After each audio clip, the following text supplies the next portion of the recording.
আশু, তোমার কি মন খারাপ? আমার কথা শুনে আশু মনে হয় অবাক হয়েছে যে আমি কখনো রুমে আসলাম। আশু নিজেকে স্বাভাবিক করে বলল, না, আমার মন খারাপ থাকবে কেন? তাহলে এভাবে এখানে বসে আছো কেন? আমার মন চেয়েছে তাই। যাও ফ্রেশ হয়ে আসো, তোমার জন্য খাবার নিয়ে এসেছি। আমার কথা শুনে আশু মনে হয় কিছুটা অবাক হয়েছে, কারণ আমি তার জন্য খাবার নিয়ে এসেছি, যা তার মুখ দেখে বোঝা যাচ্ছে। আমি খাবো না। কেন খাবে না? তুমি কি আমার উপর কোনো কিছু নিয়ে অভিমান বা রাগ করেছো? আমি আপনার কে যে আপনার উপর রাগ করতে যাব? আসলে এই কথা আমি যা বুঝলাম, আশু আমার উপর অভিমান করে আছে, কিন্তু কিসের জন্য তা আমি এখনো জানি না। তাই আশুর 2 হাত ধরে ফ্লোর থেকে ওঠালাম। আমার এই কাজে আশু একটু হলো চমকে গেছে, কারণ আমি আশুকে লাস্ট কবে টাচ করেছিলাম তা আমিও জানি না। সম্ভবত আশু আমার মতো অবস্থা। আমার যতটুকু মনে আছে, আমার আর আশুর বিয়ের দিন আশুকে গাড়িতে ওঠার সময় ধরেছিলাম, তাও আম্মুর কথা। যাক, ওসব কথা বাদ দিয়ে বর্তমানে আসি। আশুকে তো ওয়াশরুমে ঢুকে দিলাম। আশুকে দেখে মনে হচ্ছে আশু কোনো ঘরের মধ্যে আছে। আশুকে ওয়াশরুমে দিয়ে যখন আমি বাড়ি থেকে দরজা লাগালাম, তখন আশু চিৎকার দিয়ে বলে উঠলো, আপনি কি করছেন? আমাকে ওয়াশরুমে আটকালেন কেন? এখানে ভয় পাওয়ার কিছু নেই, তুমি ফ্রেশ হয়ে বাইরে আসো। কিছুক্ষণ পর আশু ফ্রেশ হয়ে আসলো। এখন ভালো মেয়ের মতো খাবারগুলো খেয়ে নাও। আমি খাবো না। এখনও অভিমান করে আছে। নিজের মনের মধ্যে এক বুক সাহস নিয়ে আশুকে বললাম, তুমি যদি কিছু মনে না করো, আমি তোমাকে খাইয়ে দিই। কি? না কিছু না, তুমি খাও। না, আমি খাবো না। তাহলে আমি খাইয়ে দিই।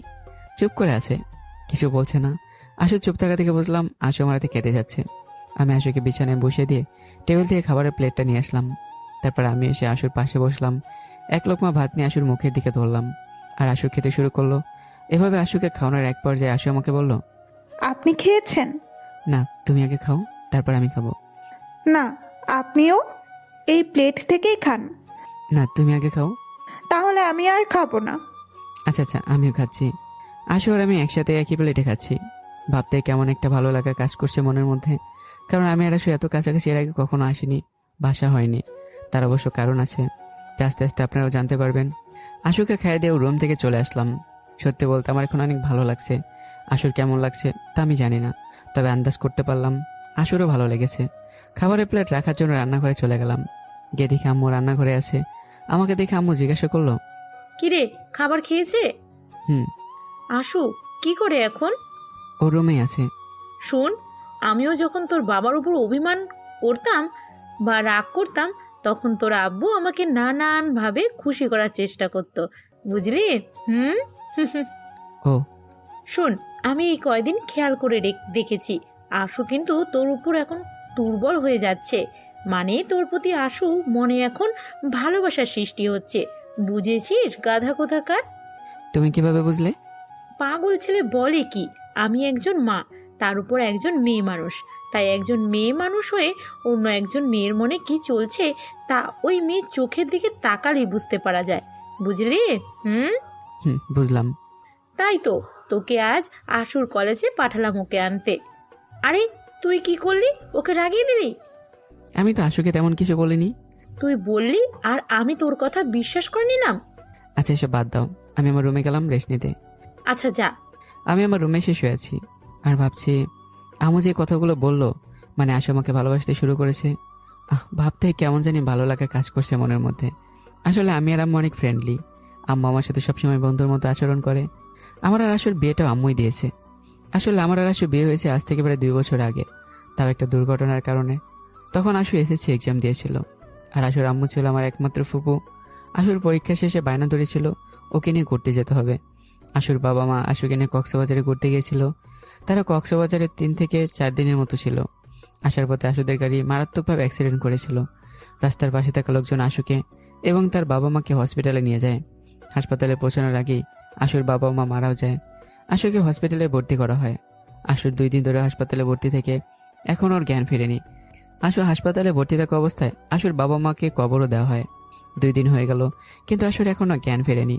ডাক্তার 72 ঘন্টা সময় দিয়েছিল। তার মধ্যে যদি জ্ঞান না ফেরে, তাহলে হতে পারে আশু সারা জীবনের জন্য কোমায় চলে যেতে পারে। আজ 3 দিন হতে চললো, কিন্তু আশুর এখনও জ্ঞান ফেরেনি। 72 ঘন্টা হতে আর 3 থেকে 4 ঘন্টা বাকি। সবাই অনেক টেনশন করছে। অ্যাক্সিডেন্টের কথা শুনে আমি আম্মু হাসপাতালে গিয়েছিলাম। ওই সময় আশুকে দেখে অনেক কষ্ট হচ্ছিল। 72 ঘন্টা হতেই চলে, কিন্তু আশুর এখনও জ্ঞান ফেরেনি। আমরা সবাই আশুর জন্য দোয়া দূরত পড়ছি, যেন আশু দ্রুত জ্ঞান ফিরে আসে। হঠাৎ করে আশুর জ্ঞান ফিরে আসে। আমাদের সকলের দোয়ায়, আল্লাহর রহমতে শেষমেশ আশু জ্ঞান ফিরে। আমাদের সবার চোখে মুখে খুশির আভা। আশুর জ্ঞান ফেরার পর হাসপাতালে আরও 4-5 দিন ভর্তি ছিল। এখনো পর্যন্ত আশু তার মা বাবা সম্পর্কে কিছুই জানে না। আশু অবশ্য তার মা বাবার কথা অনেকবার জিজ্ঞাসা করেছিল যে তাকে দেখতে আসেনি কেন। 6 দিন পর আশুকে বাসায় নিয়ে যাওয়া হয়। বাসায় নিয়ে গিয়ে তার মা বাবার জন্য আরও উতলা হয়ে যায়। শেষমেশ আশুর দাদু কান্না করতে করতে আশুকে সব সত্য কথা বলে দেয় যে অ্যাক্সিডেন্টে তার মা বাবা মারা যায় আর আশু আল্লাহর রহমতে বেঁচে যায়। বলা যায় ওই সময় আশু অনেকটা পাগলের মতো হয়ে গিয়েছিল। আশু তার দাদার মুখে ওইসব কথা শুনে আর একটা কথা বলেনি। তার মধ্যে আমরা আবার বাড়িতে চলে আসলাম। আম্মুর কাছ থেকে জানতে পারি প্রায় 1-1.5 মাস সময় লেগেছিল সুস্থ হতে। কিন্তু আশু নাকি কারোর সাথে কোনো কথাই বলে না, শুধু আনমনে কি যেন ভাবে, সবসময় চুপচাপ থাকে আর নিজেকে একা একা রাখতে চায়। আম্মু আর আব্বু 2-3 দিন পর পরই দেখতে যেত। আমার কোনো বোন না থাকায় আম্মু আব্বু ছোটবেলা থেকেই আশুকে নিজের সন্তানের মতোই ভালোবাসতো। হঠাৎ একদিন আম্মু আব্বু আশুকে দেখতে যাওয়ার সময় আমাকে বলে তাদের সাথে যাওয়ার জন্য। আমিও তাদের সাথে যাই, কারণ এমনিতে আশুকে অনেকদিন দেখা হয়নি। বিকালের দিকে আমরা রওনা দিলাম। যাওয়ার সময় আম্মু আমাকে বলে, বাবা রাজু, তুমি আমার একটা কথা রাখবে? আম্মু তুমি এমন করে বলছো কেন? বলো তো, আমি তোমার কোন কথাটা রাখিনি? আমি জানি আমার ছেলে আমার কথার কখনো অবাধ্য হবে না, তারপরও তুমি কি আমার কথায় রাজি হবে? আরে তুমি একবার বলে দেখো, আমি তোমার কথা 100 বার রাখবো। আমি চাই তুমি আশু মামুনিকে বিয়ে করো। আমি চুপ করে আছি। আম্মু এসব কি বলছে? আশু তো এখনো বাচ্চা একটা মেয়ে। তুমি চুপ করে আছো কেন? বলো তুমি রাজি। আমি এখনো চুপ করে আছি। আমার চুপ থাকা দেখে আম্মু আমাকে কিছু কথা বলেছিল, আর তা হলো আশু এখন কি অবস্থায় আছে। আশুর বাবা মা মারা যাওয়ার পর থেকে ওর চাচা চাচিরা আশুর সাথে অনেক খারাপ ব্যবহার করে, অবহেলা করে, ঠিকমতো 3 বেলা খাবার পর্যন্ত আশুকে দেয় না। আমি তো তাও জেনেছি যে আশু হাসপাতালে ভর্তি থাকায় যে বিল হয়েছিল তা নিয়ে আশুর 2 চাচার মধ্যে ঝগড়া পর্যন্ত হয়েছে হাসপাতালের টাকা কে দেবে। আমি আম্মুর কথা শুনছি। আমি যে আশুকে দেখতে গত পরশুদিন আশুদের বাড়ি গিয়েছিলাম না, তখন গিয়ে আমি কি দেখেছি তুই জানিস? না। আমি গিয়ে দেখি আশুর বড় চাচি আশুকে নানান ভাষায় গালাগালি করছে, তাও আবার সামান্য খাবার নিয়ে আরও কত ধরনের যা তা কথাবার্তা বলেছে যে আশু নাকি অলক্ষী, আশুর জন্যই নাকি ওর বাবা মা মরেছে। এখন আম্মুর কথা শুনছি চুপ করে। আশু যখন দেখলো আমি দরজার সামনে দাঁড়িয়ে আছি, তখন দৌড়ে এসে আমাকে জড়িয়ে ধরেছিল আর কান্না করতেছিল। ওই সময় আমার মন চেয়েছিল আমি আশুকে আমার সঙ্গে করে নিয়ে আসি। তারপর ভাবলাম, হ্যাঁ, আমি আশুকে আমার সাথে নিয়ে যাব, কিন্তু এমনভাবে নিয়ে যাব যেন এই বাড়ির মানুষের ছায়া পর্যন্ত আর আশু কাছে না আসতে পারে। তখনই আমি ঠিক করলাম আশুকে আমার ছেলের বউ করে আমাদের বাড়িতে নিয়ে আসবো। এই ব্যাপারে আমি আশু দাদার সাথে কথা বলেছি, তিনি আমার প্রস্তাবে রাজি হয়েছেন। এখন বল তুই রাজি কিনা। বিয়ে করে বউকে কি খাওয়াবো? আমি তো এখনো পড়াশোনা করছি। বলতে পারেন আসলে এই দুর্দশার কথা শুনে আমিও রাজি হয়ে গেছি। পাগল ছেলে বলে কি, আল্লাহর রহমতে আমাদের যে সম্পদ আছে তোর নাতি নাতনিও খেতে পারবে। তারপরও বুঝেছি, তুই এখন এই বিয়েতে রাজি আছিস, তাই তো? আমার লক্ষ্মী ছেলে, আমি জানতাম তুই আমার কথায় রাজি হবি। আম্মুর সাথে কথা বলতে বলতে আশুদের বাড়িতে চলে আসলাম। বাড়ির ভিতরে গিয়ে দেখি আশুর দাদা সহ আরো কিছু মুরব্বীরা বসে আছে। আম্মু কারোর সাথে কথা না বলে সোজা আশুর দাদার কাছে চলে যায়, কি যেন কথা বলে। 2-3টা ব্যাগ হাতে নিয়ে আশুর রুমে যায়। আমি একাই বসে আছি আর আব্বু আশুর দাদার সাথে কথা বলছে। কিছুক্ষণ পর আম্মু আশুকে নিয়ে রুম থেকে বাইরে আসে। আশুকে দেখে চিনাই যাচ্ছে না। আশুকে আজ অনেক সুন্দর লাগছে, কারণ আম্মু মনে হয় আশুকে সাজিয়ে দিয়েছে। তার চেয়ে বড় কথা হলো আশুকে এর আগে আমি ছোট বোনের মতোই দেখতাম, তাই হয়তো তার সৌন্দর্য আমার চোখে পড়েনি। তারপর ইসলামিক রীতি রেওয়াজ অনুযায়ী আমার আর আশুর বিয়ে সম্পন্ন হয়। খাওয়া দাওয়া কিছু ব্যবস্থা করা হয়েছিল, প্রায় আমরা সবাই খেয়েছি, কিন্তু আমার আম্মা 1 গ্লাস পানি অবধি খায়নি। সবকিছু শেষ করে আশুকে এবার নিয়ে আসার পালা। আমি একটা জিনিস লক্ষ্য করেছি যে আশু এই বাড়ি থেকে চলে যাওয়ায় সবাই অনেক খুশি, তবে আশুর দাদাকে বাদ দিয়ে। নিয়ে আসার সময় আশুর দাদাও কান্না করছিল। গাড়িতে ওঠার সময় আশু গাড়িতে উঠতে চাচ্ছিল না, মনে হয় অ্যাক্সিডেন্টের ভয়টা এখনও কাটেনি। তখন আম্মু বলল, রাজু বাবা, আশুকে ধরে গাড়িতে উঠাও। জি। আমি আশুকে ধরে গাড়িতে উঠিয়ে দিলাম আর আমি একে গাড়িতে বসলাম। আম্মু আর আব্বু নাকি অন্য গাড়ি দিয়ে আসবে। গাড়িতে আশু একদম চুপচাপ ছিল। এখন পর্যন্ত আশুর সাথে আমার একটা কথা হয়নি। একসময় আশু আমার কাঁধে ঘুমিয়ে পড়ে। কিছুক্ষণ পর আমরা আমাদের বাড়িতে চলে আসলাম। বাড়িতে এসে তো আমি অবাক, কারণ বাড়িতে লাল নীল বাতি দিয়ে সাজানো হয়েছে। বাড়ির সামনে এসে দেখি আমার সব বন্ধুরা দাঁড়িয়ে আছে, তাদের মধ্যে আম্মু এবং আব্বু দাঁড়িয়ে আছে আমাদের বরণ করার জন্য। আশু এখনো ঘুমোচ্ছে। আমি গাড়ি থেকে নেমে সিয়ামের মানে আমার বন্ধুর কাছে গেলাম। কিরে তোরা এখানে? আর বাড়ি সাজালো কে? আন্টি আমাকে ফোন করে সব বলেছে এবং বাড়িটাকে সুন্দর করে সাজাতে বলে। ও, তো মামা, বিয়ে করলা, এখন ট্রিট দিবা না? আমি দিব কেন? আম্মুর কাছে গিয়েছা, সব কিছু তো আম্মুই করলো। ফাজলামি বাদ দে এখন। তার মধ্যে আম্মুরও ডাক পড়ে। যা আশুকে নিয়ে আয়। আম্মু আশু তো ঘুমোচ্ছে। তো কি হয়েছে, মেয়েটা কি এখন গাড়িতেই থাকবে নাকি? যা গিয়ে সুন্দর করে আশুকে কোলে করে নিয়ে আয়। কি? কি আবার কি? আমি যা বলছি তাই হবে। বুঝতে পারলাম এখন আর আমার কিছু করার নেই, তাই ভালোই ভালো আশুকে কোলে করে গাড়ি থেকে নামালাম। আর এদিকে আমার বন্ধু ছবি তোলা নিয়ে ব্যস্ত। আশুকে কোলে নিয়ে বাড়িতে ঢুকলাম। তারপর আম্মু একটা রুম দেখিয়ে দিল। রুমটা ছিল আমার পাশের রুম। কোলে করে নিয়ে আশুকে ওই রুমে বিছানায় শুয়ে দিলাম। কোলে নেওয়ার পর আশু আমার গলা জড়িয়ে ধরে ঘুমিয়েছিল, তাই বিছানায় শুয়ে দেওয়ার পর আমার গলা ছাড়ছিল না। ছাড়াতে চাইলে শক্ত করে গলা জড়িয়ে ধরে। এদিকে আমার অবস্থাও খারাপ। আশুর নিঃশ্বাস এসে আমার মুখে পড়ছে। আপনারাই বলেন তো, এমন সময় নিজেকে কন্ট্রোল করা যায়? নিজেকে নিয়ন্ত্রণে রেখে আশুকে আস্তে করে বিছানায় শুয়ে দিয়ে নিচে চলে আসলাম। নিচে গিয়ে দেখি আম্মু সোফায় বসে আছে। দেখে মনে হচ্ছে অনেক ক্লান্ত। আম্মু আমাকে দেখে সোফায় বসতে বলল। আমি তোকে কিছু কথা বলতে চাই, মন দিয়ে শুনবি। বলো, আমি শুনছি। শোন, তোর আর আশুর বিয়ে হয়েছে ঠিক আছে, কিন্তু আমাদের ভুলে গেলে হবে না যে আশু এখনো বিয়ের বয়স হয়নি। মানে আশু কিন্তু এখনো অপ্রাপ্ত বয়স্ক। আমি তোকে কি বলতে চাচ্ছি তুই হয়তো বুঝতে পেরেছিস। হুম। তার জন্যই আমি আশুকে তোর পাশের রুমে নিয়ে যেতে বলেছি। আর একটা কথা, আশু প্রাপ্ত বয়স্ক হওয়ার আগ পর্যন্ত তোরা দুজন আলাদা আলাদা রুমে থাকবি। ঠিক আছে। সঠিক সময়ে আমি নিজেই তোদের এক করে দিব। তখন জাঁকজমকভাবে আমার ছেলের বৌভাতের অনুষ্ঠান করব। হ্যাঁ ঠিক আছে। যা এখন গিয়ে তোর রুমে ঘুমিয়ে পড়। আর একটা কথা, আশু মেয়েটা এই অল্প বয়সে তার বাবা মাকে হারিয়ে অনেক কষ্ট পেয়েছে। আমি চাই তুই আশুকে কোনো দিন কোনো প্রকার কষ্ট দিবি না। সবসময় নিজের ভালোবাসা দিয়ে আগলে রাখবি, ঠিক আছে? আচ্ছা ঠিক আছে। তারপর রুমে এসে শুয়ে ভাবছি কি থেকে কি হয়ে গেল। আম্মুর কথা ঠিক, আশু অল্প বয়সে অনেক বেশি কষ্ট পেয়েছে। আমি আমার সর্বোচ্চ দিয়ে আশুকে আমার নিজের কাছে আগলে রাখবো। কখনো কষ্ট পেতে দেবো না আমার পিচ্ছি বউটাকে। আর আমার কপালে কি দেখেন, বিয়ে করেছি তাও কোলবালিশ নিয়ে ঘুমোতে হচ্ছে। বউ নাকি এখন আমার সাথে থাকতে পারবে না। বিয়ে 2-3 মাস আমি যা বুঝলাম, আশু একেবারে পরিবর্তন হয়ে গেছে। কারণ অ্যাক্সিডেন্টের আগে আশু অনেক চঞ্চল ছিল, কিন্তু এখন কারোর সাথে কোনো কথা বলে না। শুধু আম্মুর সাথে একটু কথা বলে, সবসময় চুপচাপ থাকে। আশুকে এইভাবে দেখে আমার অনেক কষ্ট হতো। এবার বর্তমান, অতীতের কথাগুলো ভাবতে ভাবতে কখন যে ঘুমিয়ে গেছি জানি না। ঘুম ভাঙলো বিকেল 5টায়। ঘুম থেকে উঠে ফ্রেশ হয়ে নিচে আসলাম।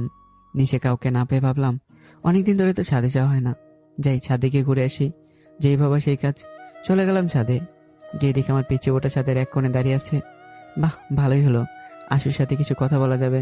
চলে গেলাম আশুর কাছে। আমি যার কাছে দাঁড়িয়ে আছি সেদিকে আশুর কোনো খবরই নেই। আশুকে তার ভাবনার জগৎ থেকে ফেরাতে আস্তে করে একটা কাশি দিলাম। আপনি কখন এসেছেন? আসলে অনেকক্ষণ তো হলো, কিন্তু তোমার তো কোনো খবরই নেই। না মানে, আশু, আম্মু বললো তুমি নাকি আমার উপর রাগ করেছো। আমি আপনার সাথে রাগ করতে যাব কেন? আর আমি যদি রাগ করি আপনি কি আমার রাগ ভাঙাবেন নাকি? একটা কথা বলে আসু, বলেন। আজকাল তোমাকে অনেক অন্যরকম লাগে। কেন কেন? আমি ঠিকই বলেছি। এই দেখো, আমার কথা শুনে তুমি আমতা আমতা করে কথা বলছো। না, তেমন কিছু না। ভালো। আপনার সাথে আমার কিছু কথা আছে। আর এতে অনুমতি নেওয়ার কি আছে বলো। আপনার অফিসে মেয়ে মানুষ কয়জন? কেন? বলতে বলছি, বলেন না। এই তো 10 থেকে 15 জন হবে। এত মেয়ে মানুষ আপনার অফিসে কি করে? কি করবে কাজ করে? ওইসব মেয়েদের থেকে দূরে দূরে থাকবেন বলে দিলাম। কথাটি বলে আশু গজগজ করতে করতে নিচে চলে গেল। আর আমি ভাবছি অন্য কিছু। তাহলে আসলে কিছুক্ষণ আগের কথা থেকে বুঝতে পারলাম আমার পিচ্চি বউটা এখন আমাকে ভালোবেসে ফেলেছে। তার জন্যই এত খোঁজ খবর নিচ্ছে আমার। সাথে আরও কিছুক্ষণ থেকে নিচে নেমে আসলাম। রুমে বসে কিছুক্ষণ ফেসবুক চালালাম। তারপর সন্ধ্যা থেকে বন্ধুদের সাথে আড্ডা দিতে গেলাম। আড্ডা থেকে বাসায় ফেললাম রাত 10টায়। তারপর ডিনার করার জন্য সবাই টেবিলে বসলাম। অবাক করার বিষয় হলো আশু আজ খাবার বেড়ে দিচ্ছে। এর আগে আশু কখনো খাবার বেড়ে দেয়নি, আম্মুই সবসময় করতো। আশু সবাইকে খাবার বেড়ে দিয়ে আশু নিজে আমার পাশে একটা চেয়ার টেনে বসে বলল। খাবার খেয়ে বুঝলাম আজ আম্মু রান্না করেনি। খাবারের সাথে অন্যরকম লাগছে, কিন্তু অনেক ভালো হয়েছে। এদিকে তাকিয়ে দেখে আশু আমার মুখের দিকে তাকিয়ে আছে। আমি আশুকে বললাম, কিছু বলবে? খাবার কেমন হয়েছে? খুব ভালো হয়েছে। আচ্ছা বলো তো, আজ রান্নাটা কে করেছে? আমি রান্না করেছি। কি, তুমি রান্না করতে পারো? তোর কি মনে হয় আমার মেয়ে কিছুই পারে না? তা হতে যাবে কেন, তোমার মেয়ে সবই পারে। পারে পারি তো। আমাকেও কিছু শেখায়ও। চুপ করে আছে, মনে হয় লজ্জা পেয়েছে। খাওয়া দাওয়া শেষ করে আমার রুমে চলে আসলাম। শুয়ে শুয়ে ভাবছি, পিসি বউটা আমার জন্য এত কষ্ট করে রান্না করেছে, কিছু একটা গিফট তো দেওয়াই লাগে। তাড়াতাড়ি করে বাইরে গেলাম, আশুর জন্য আইসক্রিম আর চকলেট নিয়ে আসলাম। আইসক্রিম আর চকলেট নিয়ে সোজা আশু রুমে চলে আসলাম। গিয়ে দেখি শুয়ে শুয়ে বই পড়ছে। আমাকে দেখে আশু শোয়া থেকে উঠে বসলো। সূর্য আজ কোন দিক দিয়ে উঠেছে? আপনি আমার রুমে? সূর্য উঠে ডুবে গেছে, এখন রাত। কিছু কি বলবেন? তোমার জন্য আইসক্রিম আর চকলেট নিয়ে এসেছি। ওয়াও, আপনাকে অনেক ধন্যবাদ। ধন্যবাদ দিতে হবে না, এই নাও। নেন, আপনিও খান, না হলে আবার আপনি আমার খাবারে নজর দিবেন। তাই নাকি? ওকে দাও। আমি আর আশু দুইজনে বসে আইসক্রিম আর চকলেট খাচ্ছি। আশু একদম বাচ্চাদের মতো করে আইসক্রিম আর চকলেটগুলো খাচ্ছিল, আর আমি মুগ্ধ নয়নে আশুর দিকে তাকিয়ে আছি। আমি আশুর কাছে গেলাম এবং আশুর ঠোঁটে লেগে থাকা আইসক্রিমগুলো মুছে দিলাম। আশুর ঠোঁটে হঠাৎ আমার স্পর্শ পেয়ে কিছুটা শিউরে উঠলো। আশু হা করে আমার দিকে তাকিয়ে আছে। আর হা করে থেকো না, মুখে মশা যাবে। চুপ করে আছে, মনে হয় কিছুটা লজ্জা পেয়েছে আমার কথায়। শোনো, আইসক্রিমটা খেয়ে শুয়ে পড়ো, আমি ঘুমোতে চলে যাই। Good night. আশু মাথা নেড়ে সায় দিল। আমি চলে গেলাম ঘুমোতে। শুয়ে শুয়ে ভাবছি আজকের দিনটা আমার জন্য কতই না ভালো ছিল। ভাবতেই ভালো লাগছে। আশুকে বাইকে করে বাড়িতে নিয়ে আসা, আইসক্রিম খাওয়ানো, নিজেতে খাইয়ে দেয়া, বিকেলে একসাথে দাঁড়িয়ে কথা বলা, আমার জন্য প্রথমবার আশু রান্না করা, ওকে গিফট দেয়া, টোটে লেগে থেকে আইসক্রিমগুলো মুছে দেওয়া। কি শান্তি! আজকের দিনের কথাগুলো ভাবতে ভাবতে কখন যে ঘুমিয়ে গেলাম মনে নেই। সকালে ঘুম ভাঙলো আশুর ডাকে। এই ওঠেন, অনেক ঘুমিয়েছেন। যাও তো আম্মু, আমাকে আরেকটু ঘুমোতে দাও। কি সব আবল তাবল বলছেন? আমি আশু, আপনার জন্য চা নিয়ে এসেছি। আরে উঠছি তো। আর তুমি আমার রুমে? কেন, আমার আসতে কি মানা আছে নাকি? না না, তুমি না আসলে আর কে আসবে বলো? আপনার রসিকতা বাদ দিয়ে ফ্রেশ হয়ে আসেন, নিচে আপনার জন্য সবাই অপেক্ষা করছে, একসাথে নাস্তা করবে। যাচ্ছি। তারপর আমি ফ্রেশ হতে চলে গেলাম আর আশু নিচে চলে গেল। ফ্রেশ হয়ে নিচে আসলাম, দেখি সবাই নাস্তা করার জন্য বসে আছে। আমি গিয়ে তাদের সাথে বসলাম। রাজু, আশুকে ওর কলেজে পৌঁছে দিস তো। আচ্ছা, অফিসে যাওয়ার পথে নামিয়ে দিব না? আচ্ছা। তো অফিসের কাজকর্ম কেমন চলতেছে? আলহামদুলিল্লাহ ভালো। আরও কিছু কথা বলতে বলতে নাস্তা শেষ করলাম। নাস্তা শেষ করে আশুকে বললাম কলেজের জন্য রেডি হতে, আর আমি অফিসের জন্য রেডি হতে চলে আসলাম। রেডি হয়ে নিচে আসলাম, দেখি আশু রেডি হয়ে সবাই বসে আছে। তারপর আশুকে নিয়ে কলেজের দিকে রওনা দিলাম। বাইক চলছে তার আপন গতিতে। আপনাদের সাথে কথা বলতে বলতে আশুর কলেজে এসে পড়েছি। বাইক থেকে নেমে আশুর কলেজের দিকে রওনা দিল, কিন্তু কি যেন মনে করে আবার আমার সামনে আসলো। আমাকে আবার ছুটির সময় এসে বাসায় নিয়ে যাবেন। আসবো, তুমি না বললেও আসতাম। ধন্যবাদ, আর আপনি সাবধানে অফিসে যাবেন। তুমিও সাবধানে থেকো। আশু চলে গেল কলেজের ভেতরে, আর আমি চলে আসলাম অফিসে। অফিসে অনেক ফাইল জমে গেছে। কাল বিকেলে অফিসে না আসায় দ্রুত ফাইলগুলো চেক করে ম্যানেজারকে সব বুঝিয়ে দিলাম। এদিকে আশুর কলেজ ছুটি হওয়ার সময় হয়ে গেছে। তারপর তাড়াতাড়ি করে আশুর কলেজের সামনে গিয়ে দাঁড়ালাম। কিছুক্ষণের মধ্যে আশুর কলেজ ছুটি হলো। আশু তার বান্ধবীদের সাথে কলেজ থেকে বের হলো। আশুর অনেকগুলো বান্ধবীকে আমি আগে থেকে চিনি, যেমন ধরেন নীলা, সায়মা, পলি, প্রিয় ইত্যাদি। দেখলাম নীলা আমাকে দেখে দেখে আশুকে কি যেন বলছে, আর আশু চোখ গরম করে নীলার দিকে তাকিয়ে আছে। ওরা দুজন কথা বলতে বলতে আমার সামনে আসলো। কেমন আছেন ভাইয়া? কালও দেখলাম আপনার আশুকে নিতে এসেছিলেন। আলহামদুলিল্লাহ ভালো, তুমি কেমন আছো?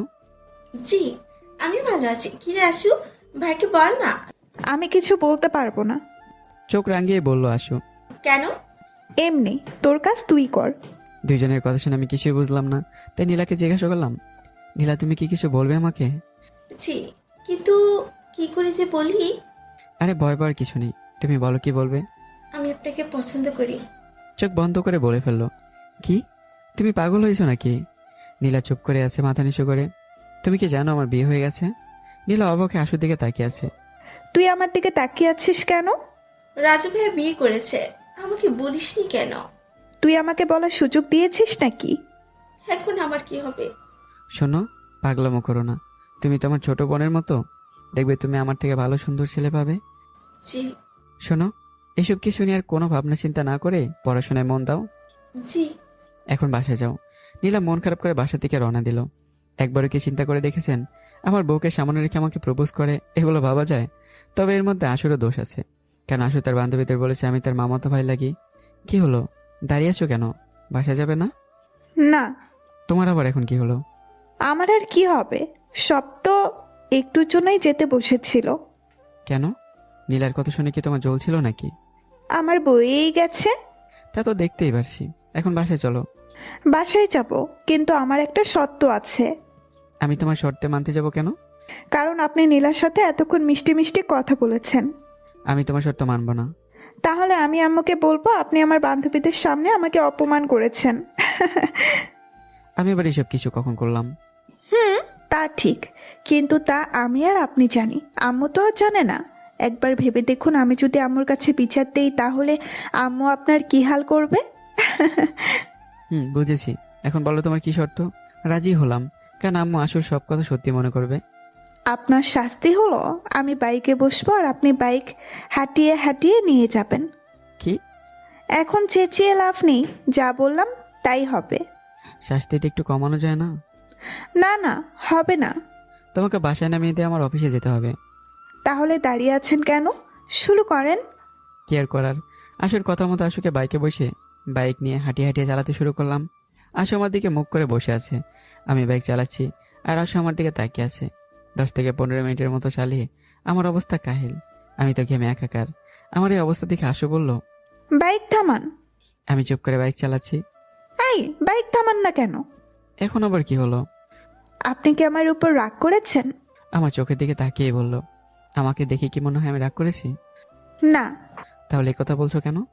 আমি মনে করেছিলাম আপনাকে শাস্তি দিয়েছি বলে আপনি আমার উপর রাগ করেছেন।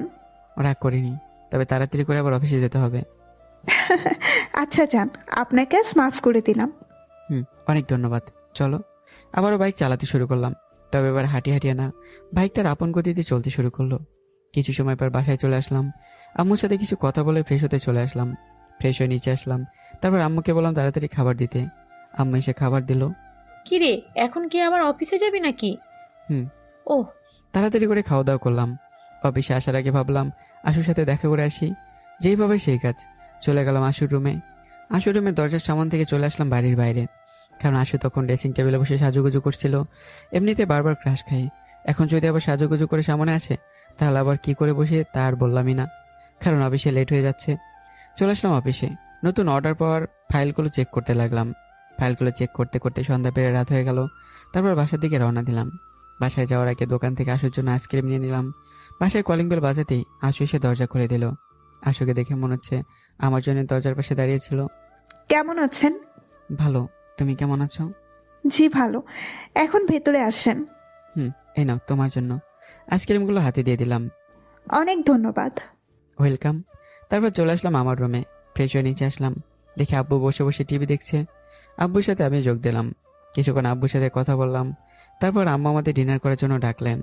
আজও আশু আমাদের খাবার বেড়ে দিল। তারপর আমার পাশে এসে বসলো।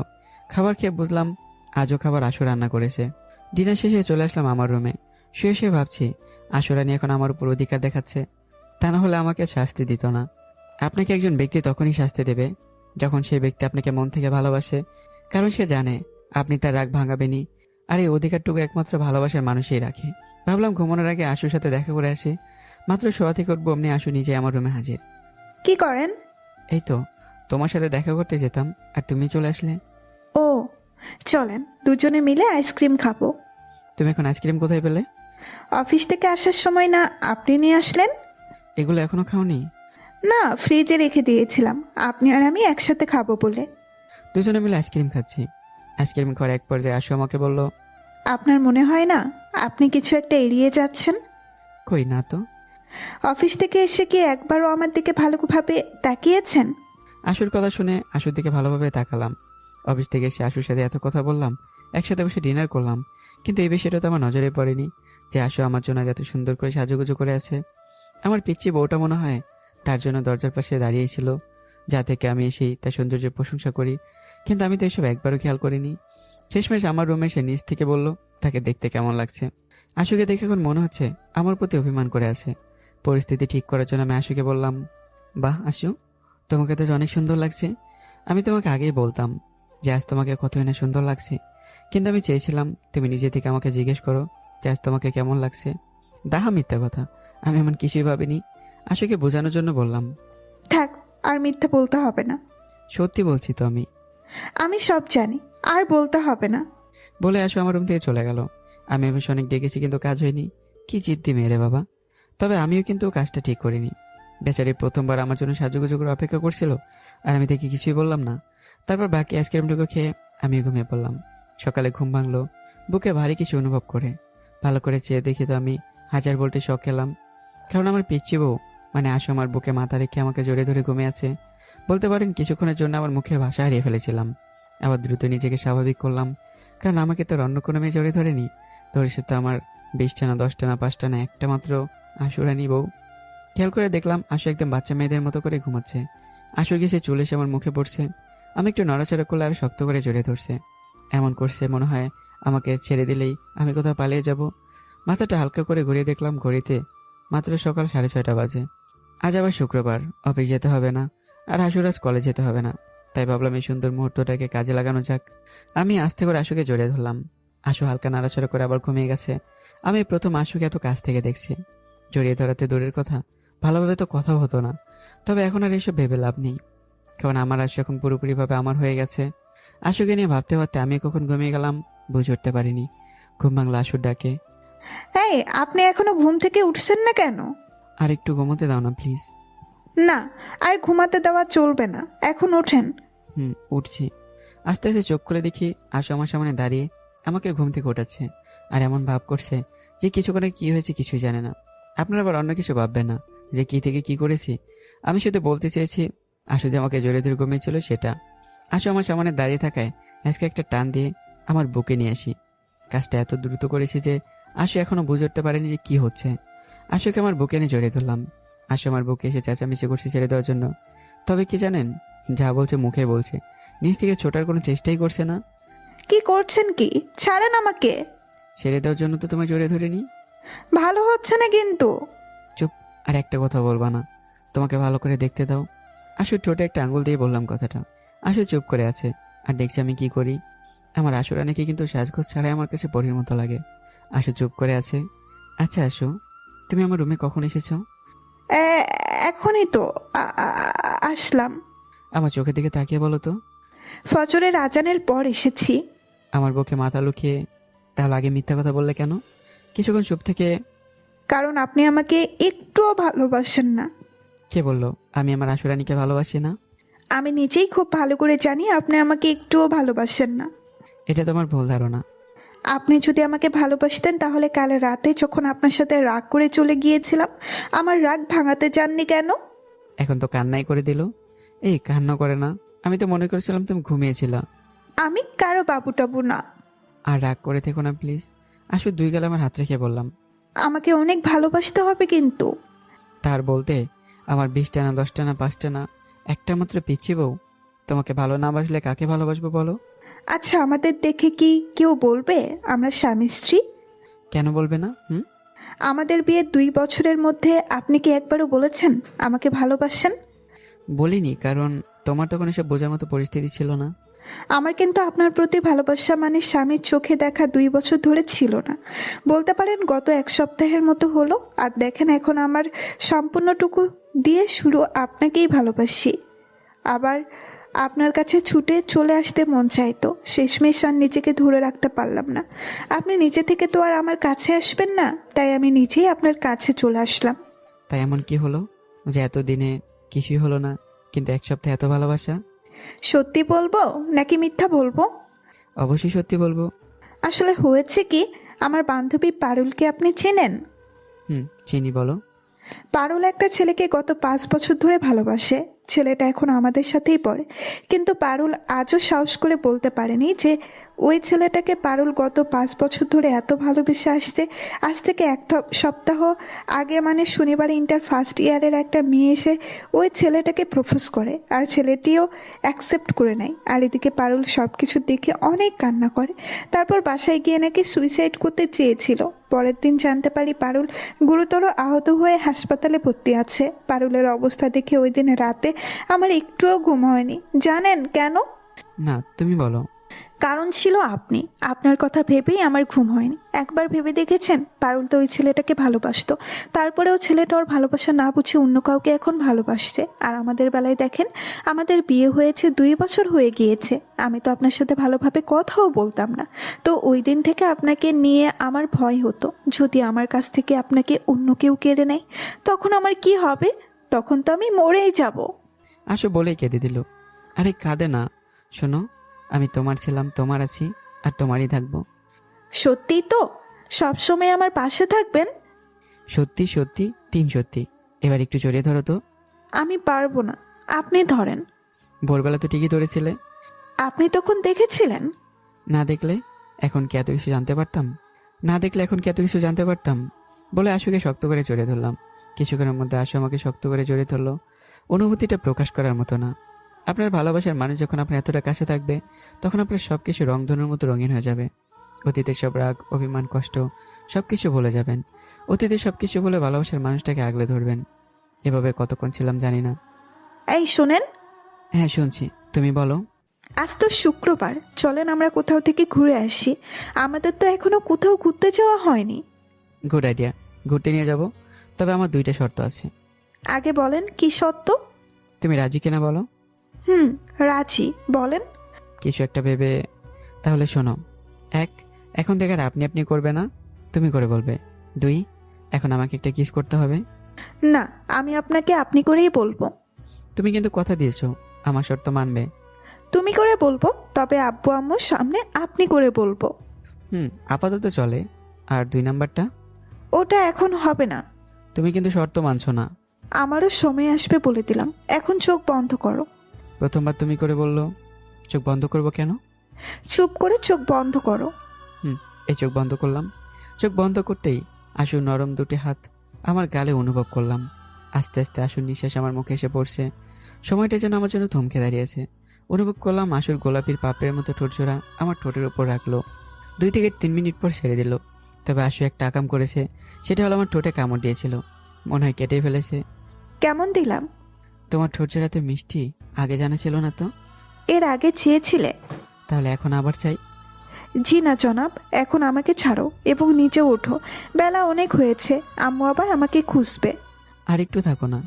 আমি তো আর চলে যাচ্ছি না, এখন উঠে ফ্রেশ হতে চাও। তারপর আশু চলে গেল ওর রুমে, আর আমি আসলাম আমার রুমে ফ্রেশ হতে। কি সুন্দর একটা সকাল। ভাবছি প্রতিদিন সকালটা যদি এমন রোমান্টিক হয় তাহলে মন্দ হয় না। ফ্রেশ হয়ে নিচে আসলাম, সবাই একসাথে নাস্তা করলাম। নাস্তা করার সময় আব্বু আম্মুর সামনে আশু আমাকে আবার আপনি আপনি করে কথা বলছিল। নাস্তা শেষ করে চলে গেলাম বন্ধুদের সাথে আড্ডা দিতে। আড্ডা শেষ করে আস্তে আস্তে দুপুর 12টা বেজে যায়। তারপর গোসল করে জুমার নামাজ আদায় করতে চলে গেলাম মসজিদে। জুমার নামাজ পড়ে বাসায় আসলাম। এসে সবাই একসাথে দুপুরের খাবার খেলাম। খাবার খেয়ে আমার রুমে এসে রেস্ট নিচ্ছি। এমন সময় আশুর আগমন। শোনেন, ও সরি, শোনো, আজ বিকেলে কিন্তু আমরা ঘুরতে যাব, ভুলো না কিন্তু। তুমি চিন্তা করছো কেন? নিয়ে যাবো তো। এখন কি ঘুমাবে? কেন? না, এমনি তুমি ঘুমাও, আমি বিকেলে ডেকে দিবনে। এখন আমি যাই। কোথাও যেতে হবে না, এদিকে আসো তো। বলো। আমরা এখন একসাথে ঘুমাবো। না, তুমি ঘুমাও, আমি যাই। আমি আর কোনো কথা শুনতে চাই না বলে আশুকে আমার পাশে শুয়ে দিলাম। আমি এভাবে ঘুমাবো না।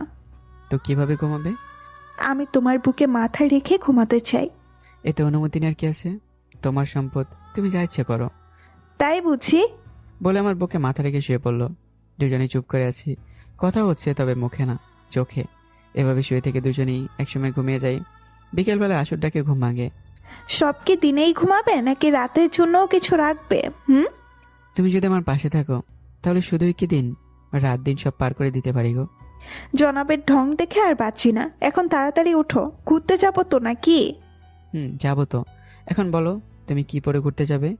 কেন, 3 পিস পরে যাব? না, তুমি আজ 3 পিস পরবে না। কি কি বলছো এসব? এত অবাক হওয়ার কি আছে? আজ তুমি শাড়ি পরবে, তাই 3 পিস পরতে হবে না।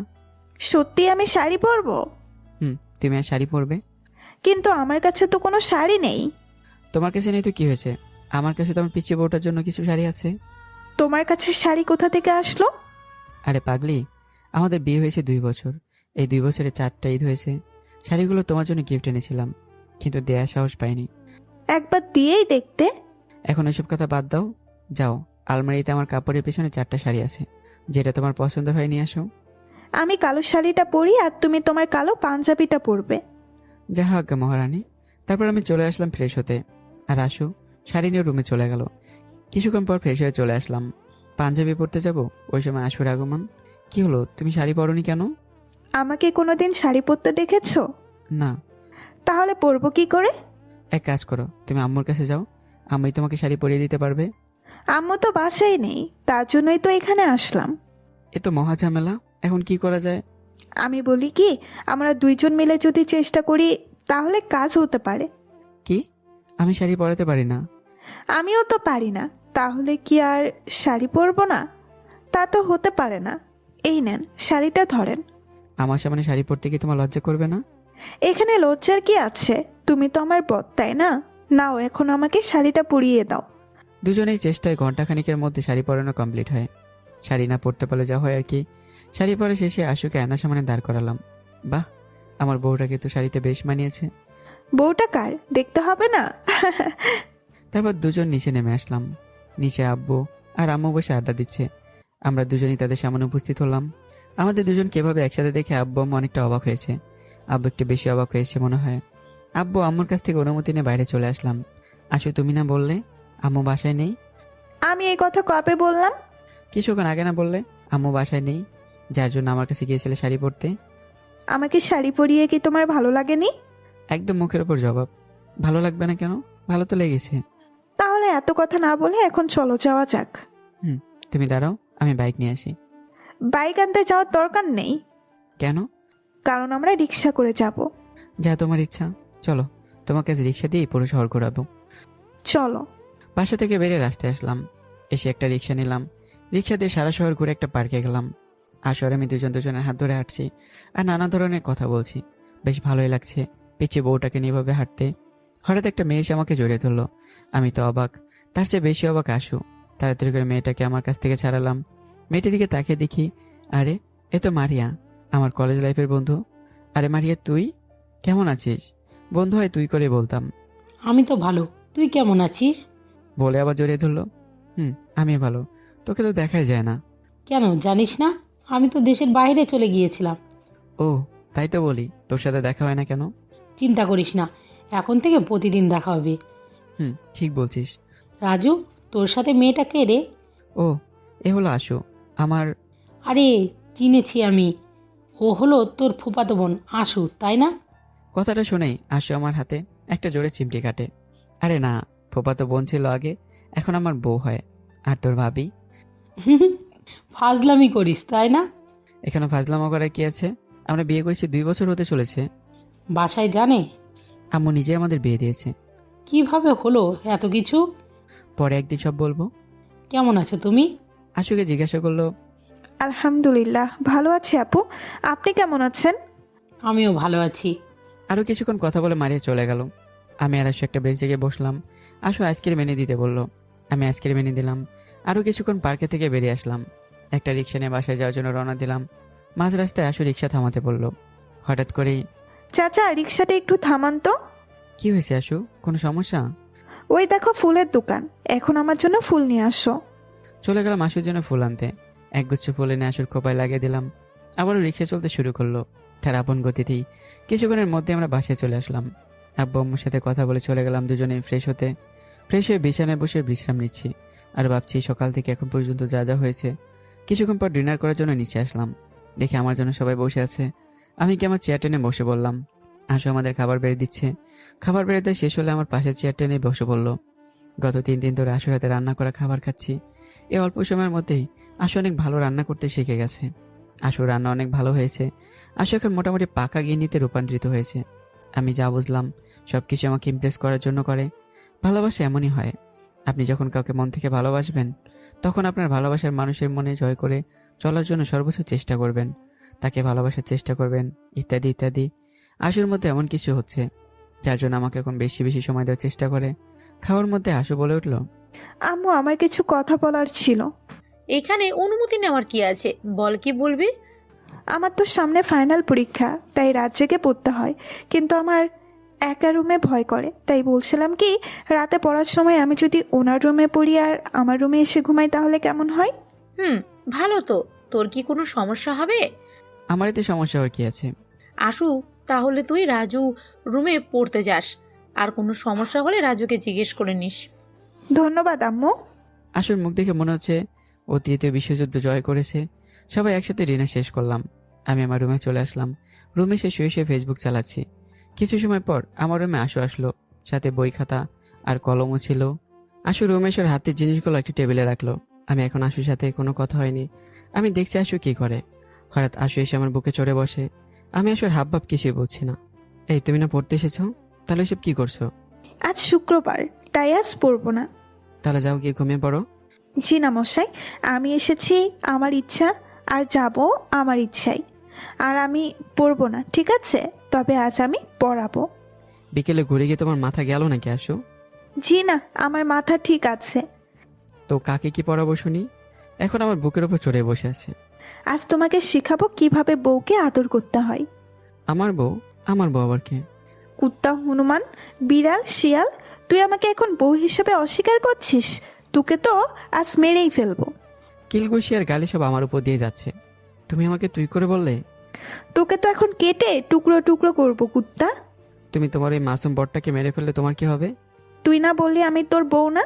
তাহলে তুই আমার বর হতে যাবি কেন? আমি কখন বললাম তুমি আমার বউ না? এই, মিথ্যা বলবি না। তুমি আমার শুধু বউ না, তুমি আমার একমাত্র পিচ্ছি বউ। সে চুপ করে আছে। এই পিচ্ছি বউ, কথা বলো। আমি পিচ্ছি বউ হলে তুমি তো আমার বুড়ো বর। রাগ মনে হয় একটু কমেছে, যার জন্য আবার তুমি করে বলছি। বউ রাগ কমেছে? একেবারেই না। নিজেকে আমার কাছ থেকে ছাড়িয়ে নিয়ে বলো। কেন গো? তুমি ওই মারিয়ানাকে টারিয়া পেতনিটাকে জড়িয়ে ধরেছিলে কেন? ও, এই ব্যাপার। আমার পিচ্ছি বউটা কিন্তু আমাকে নিয়ে হিংসা করছে। তোমাকে নিয়ে হিংসা হবে না তো কাকে নিয়ে হবে শুনি? এখন আমার কথার জবাব দাও। আসলে মারিয়া মেয়েটা এমনি এমনি শুধু গায়ে পড়া স্বভাব। তাই বলে কি তোমাকেও জড়িয়ে ধরতে হবে নাকি? আচ্ছা, আমি মারিয়াকে বলে দেবো না যেন আমাকে আর জড়িয়ে না ধরে। এখন হ্যাপি? না। আবার কি হলো? তুমি না বললে ওই পেতনিটার সাথে আবার দেখা করবে? তো না, তুমি ওই পেতনির সাথে দেখা করতে পারবে না। আচ্ছা, দেখা করব না। আমার বরটা কি ভালো, উম্মুয়া। বলে গালে একটা কিস করলো। কি হলো এটা? কেন, ভালো লাগেনি? আরো একটা দিব নাকি? না, এখন না, অন্য কোনো সময়। এখন গিয়ে ঘুমিয়ে পড়ো। সকালে তোমার কলেজ আছে আর আমার অফিস আছে। আসলে হাবভাব ঠিক লাগছে না, তাই রুমে পাঠিয়ে দিচ্ছি। না, যাব না। কেন? কারণ আজ আমি তোমার সাথে ঘুমাবো। না না, আম্মু জানলে খারাপ বুঝতে পারে। তুমি না একটা ভিতুর ডিম। তাছাড়া আমরা তো স্বামী স্ত্রী, তাই না? আমরা তো স্বামী স্ত্রী, তা ঠিক, কিন্তু আম্মা আমাদের একসাথে একই বিছানায় থাকতে না করেছে কারণ তুমি এখনো প্রাপ্তবয়স্ক হওনি। তোমার কি মাথা ঠিক আছে নাকি নষ্ট হয়ে গেছে? কেন, কি হয়েছে? গত মাসে না আমার জন্মদিন পালন করলাম সবাই মিলে। তো আরে গাধা, ওই দিন থেকেই আমার 18 বছর পড়েছে। তাই নাকি? তুমি এত বড় হয়ে গেছো? তোমার কি আর আমাকে নিয়ে ভাবার সময় আছে? আরে না, তেমন কিছু না। সময় যে কিভাবে চলে যায় বোঝাই যায় না। তা ঠিক, এখন আমাকে শক্ত করে জড়িয়ে ধরো তো, আমি তোমার বুকে মাথা রেখে ঘুমাবো। আমাকে শক্ত করে জড়িয়ে ধরে। আম্মু! আর একটা কথা বললে কিন্তু খুন করে ফেলবো। চুপচাপ আমাকে জড়িয়ে ধরে তুমিও ঘুমাও। কি আর করার, আশুকে জড়িয়ে ধরে চুপচাপ শুয়ে রইলাম। মেয়েটা দিনে দিনে পাগলি হয়ে যাচ্ছে। কথায় কথায় আমার সাথে অভিমান করে। আমার অনেক ভালো লাগে আশুর অভিমান ভাঙিয়ে হাসি খুশি রাখতে। কিছুক্ষণের মধ্যে আশু ঘুমিয়ে পড়ে। একদম বাচ্চাদের মতো আঁকড়ে ধরে ঘুমিয়ে আছে। মনে হচ্ছে ছেড়ে দিলে আমি পালিয়ে যাব। ঘুমের মধ্যে কতই না মায়াবী লাগছে আমার পিচ্ছি বউটাকে। মন চায় শুধু মায়াবী চেহারার দিকে তাকিয়ে থাকি আর সারা জীবন পার করে দেই। মায়াবী চেহারা দেখতে দেখতে কখন যে ঘুমিয়ে গেল মনেই নেই। সকালে ঘুম ভাঙলো আশুর ডাকে। এই ওঠো, অনেক বেলা হয়ে গেছে। আর একটু ঘুমাতে দাও। পরে কিন্তু দেরি হয়ে যাবে, এখন ওঠো। দেরি হলে কিছু হবে না। আর তুমি এখানে কি করো? আমার কাছে এসো তো। বলে একটা না আমার কাছে নিয়ে আসলাম। এখন কিন্তু বেশি বেশি হয়ে যাচ্ছে। গতকালের মতো একটা দাও, তাহলে এখনই উঠে পড়বো। গতকাল আবার কি দিয়েছিলাম? এখন মনে পড়েছে? না, আমি পারবো না। তাহলে আমি আজ এখান থেকে উঠছি না। সকাল সকাল কি শুরু করলে সব? আগে আমার পাওনা পরিশোধ করো, তারপর গতকালের মতো একটা কিস করে আমিও ঝটপট উঠে ফ্রেশ হতে চলে গেলাম। না হলে আবার দেরি হয়ে যাবে। ফ্রেশ হয়ে নিচে আসলাম। সবাই একসাথে নাস্তা করলাম। নাস্তার মাঝে আব্বু আম্মুর সাথে কিছু কথা বললাম। বলে রুমে চলে আসলাম অফিসের জন্য রেডি হতে। আর আশু চলে গেল কলেজের জন্য রেডি হতে। আমি রেডি হয়ে আশু রুমে আসলাম। আশু এখনো রেডি হচ্ছে। রেডি হতে আর কত দূর? এই তো হয়ে গিয়েছে, শুধু হিজাবের পিনগুলো লাগাবো। ঠিক আছে। তারপর আশু রেডি হয়ে শেষ হলো। দুজন নিচে নেমে আসলাম। আম্মুকে বলে আশুকে নিয়ে চলে আসলাম। তুমি দাঁড়াও, আমি বাইক নিয়ে আসি। যাও। এবার চলো, বাইক নিয়ে এসেই। নাও, ব্যাগটা রাখো। আশুর ব্যাগটা আমার হাতে দিল। আমি ব্যাগ দিয়ে কি করবো? কিছু করতে হবে না, ব্যাগটা শুধু তোমার কাছে রাখো। বসেছে ঠিক মতো? ব্যাগটা আমার সামনে নিয়ে পড়ে নিলাম। চলো।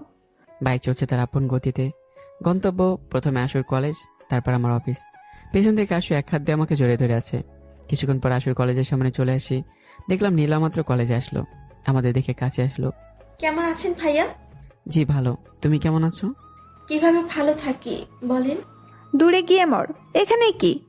তুই আমাকে এভাবে বলতে পারলি? আচ্ছা এসব বাদে বল না, ভাইয়া কি সত্যি সত্যি বিয়ে করে ফেলেছে?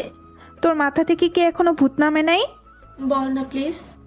বাবু বলে দাও তো তোমার বউকে। তুই ভাইয়াকে বাবু বলছিস কেন? কারণ তোমার ভাইয়ার বউ আর কেউ না, আমি নিজেই। আমি তোর সাথে মজা করতে যাব কেন? তুই দুলাভাইকে জিজ্ঞাসা কর। আমাকে নীলা দুলাভাই বানিয়ে দিল। কি চালু মেরে বাবা। দেখো নীলা, আমি কিন্তু তোমাকে সবকিছু বুঝিয়ে বলেছি। তুমি এখন মন দিয়ে পড়াশোনা করো, দেখবে আমার থেকে ভালো ছেলে তোমার পিছনে ঘুরঘুর করবে। আর একটা কথা, আশু আর আমি স্বামী স্ত্রী, আমাদের বিয়ে হয়েছে 2 বছর হয়ে গেছে, বুঝলে? বেচারি চুপ হয়ে আছে। অমনি কলেজের ঘন্টা বাড়ি দেয়। আশু আর নীলা কলেজের ভিতরে চলে যায়, আর আমি চলে আসি অফিসে। অফিসে এসে ম্যানেজারকে ডেকে আনলাম। স্যার আমাকে ডেকেছেন? রফিক চাচা, তোমাকে কতবার করে বললাম আমাকে স্যার না বলতে? আমি তোমার ছেলের মতো। তুমি ছোটবেলা থেকে আমাকে ভালোবাসো, আদর যত্ন করে আমাকে বড় করেছো, আর তুমি আমাকে স্যার বলে ডাকছো? তা কেমন দেখায় চাচা? আসলে রফিক চাচা আমাদের কোম্পানি শুরু থেকে ম্যানেজার পদে আছে। আমি যখন ছোট ছিলাম তখন থেকে তাকে দেখেছি। অসম্ভব ভালো একজন মানুষ। আচ্ছা এখন থেকে আর স্যার বলবো না। এখন ঠিক আছে। চাচা, আমাদের নতুন প্রজেক্টগুলোর কাজ কেমন চলছে? তুমি কোনো চিন্তা করো না, সব ঠিকভাবেই চলছে। আগামী সপ্তাহের আগে আমার সব প্রোডাক্ট রেডি হয়ে যাবে, আর যথাসময়ে আমরা ডেলিভারি করতে পারবো। বাহ, খুব ভালো। চাচার সাথে নতুন প্রজেক্ট নিয়ে আরও অনেক কথা হলো। চাচা চলে যাওয়ার পর কিছু ফাইল ছিল, সেগুলো নিয়ে ব্যস্ত হয়ে পড়ি। হঠাৎ ঘড়িতে তাকে দিকে আশুর কলেজ ছুটি হওয়ার সময় হয়ে গেছে। তাড়াতাড়ি করে চলে আসলাম আশুর কলেজের সামনে। এসে দিকে কলেজ ছুটি হয়ে গেছে। আশু আর নীলা কলেজের এক পাশে এসে দাঁড়িয়ে আছে, মনে হয় আমার জন্য। বাইক দাঁড় করে আশুর সামনে চলে গেলাম। আশু আমাকে দেখে বলল, এত দেরি হলো কেন? অফিসে অনেক কাজ ছিল তো, তাই আসতে দেরি হয়ে গেছে। এখন চলো। আসো। বাইক ওই দিকে। আশুকে নিয়ে চলে আসলাম বাসায়। রুমে এসে ফ্রেশ হয়ে নিলাম। ফ্রেশ হয়ে নিচে আসলাম খাওয়া দাওয়া করার জন্য। আম্মু খাবার বেড়ে দিচ্ছে। আশু মনে হয় এখনো ফ্রেশ হচ্ছে। খাওয়া দাওয়া করে রুমে এসে একটু বিশ্রাম নিয়ে আবার অফিসে যাওয়ার জন্য রেডি হলাম। অফিসে যাওয়ার আগে আশুর সাথে দেখা করতে গেলাম। খাওয়া দাওয়া করেছো? না, একটু পর খাবো। আমি অফিসে চলে যাচ্ছি, তুমি খাওয়া দাওয়া করে নিও। জি, তুমি সাবধানে যেও। চলে আসলাম অফিসে। যথারীতি অফিসে কাজ সম্পন্ন করলাম। আজ আবার একটু রাত করে কাজ শেষ করলাম, যাতে কাল দুপুরের অফিসে না আসতে হয়। বাসায় আসার পথে আশুর জন্য চকলেট নিয়ে আসলাম। দরজায় বেল বাজাতে আশু এসে দরজা খুলে দিল। আমার হাত থেকে অফিসের ব্যাগটা নিয়ে নিল আশু। আজ এত দেরি হলো কেন? আরে চিন্তা করছো কেন? কিছু কাজ ছিল, কমপ্লিট করে আসলাম, যেন কাল দুপুরের অফিসে যেতে না হয়। ও, তাহলে বাসায় একটা ফোন করে বলতে।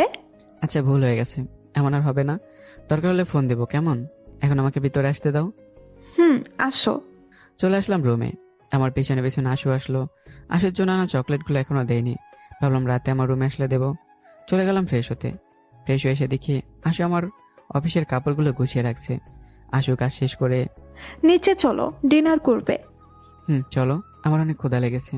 আশুর মুখ দেখে বোঝা যাচ্ছে আশু এখনো ডিনার করেনি। আশু আর আমি নিচে চলে আসলাম। টেবিল আগে থেকে খাবার রাখা ছিল। আমি গিয়ে আমার চেয়ারে বসলাম। আব্বু আম্মু খেয়েছে? তোমার জন্য অনেকক্ষণ অপেক্ষা করেছে, পরে আমি জোর করে খাইয়ে ঘুমানোর জন্য পাঠালাম। ভালো করেছো। তারপর আশু আমাকে খাবার বেরিয়ে দিয়ে আমার পাশে চেয়ারে বসলো। আমি খাবার খাচ্ছি, আর আশু আমার দিকে তাকিয়ে আছে। অনেকক্ষণ ধরে কিছু না খায় আশুর মুখটা কেমন শুকিয়ে আছে। আমি আশুকে খাবার খাওয়ার জন্য বলছি না, আর আশু আমার দিকে চেহারা মলিন করে তাকিয়ে আছে। হঠাৎ এক লোকমা ভাত আশুর মুখের সামনে ধরলাম, আর আশু গপ করে খেয়ে নিল। তুমি যে খাওয়া দাওয়া করনি আমাকে বলনি কেন? সব কিছু কি বলে দিতে হয়? কিছু কিছু জিনিস নিজে থেকে বুঝে নিতে হয়। এখন যদি আমি তোমাকে না খাইয়ে দিতাম তাহলে? আমার বিশ্বাস ছিল তুমি আমাকে খাইয়ে দিবে, যার জন্য এখন তোমার হাতে খাচ্ছি, দেখছো না? বুঝলাম। এবার হা করো। আশুকে খাওয়াচ্ছি আর আমি নিজেও খাচ্ছি। খাওয়া দাওয়া শেষ করে আশুর মুখটা মুছে দিলাম। খাওয়া দাওয়া করে রুমে চলে আসলাম। আশু আমার সাথে আসলো।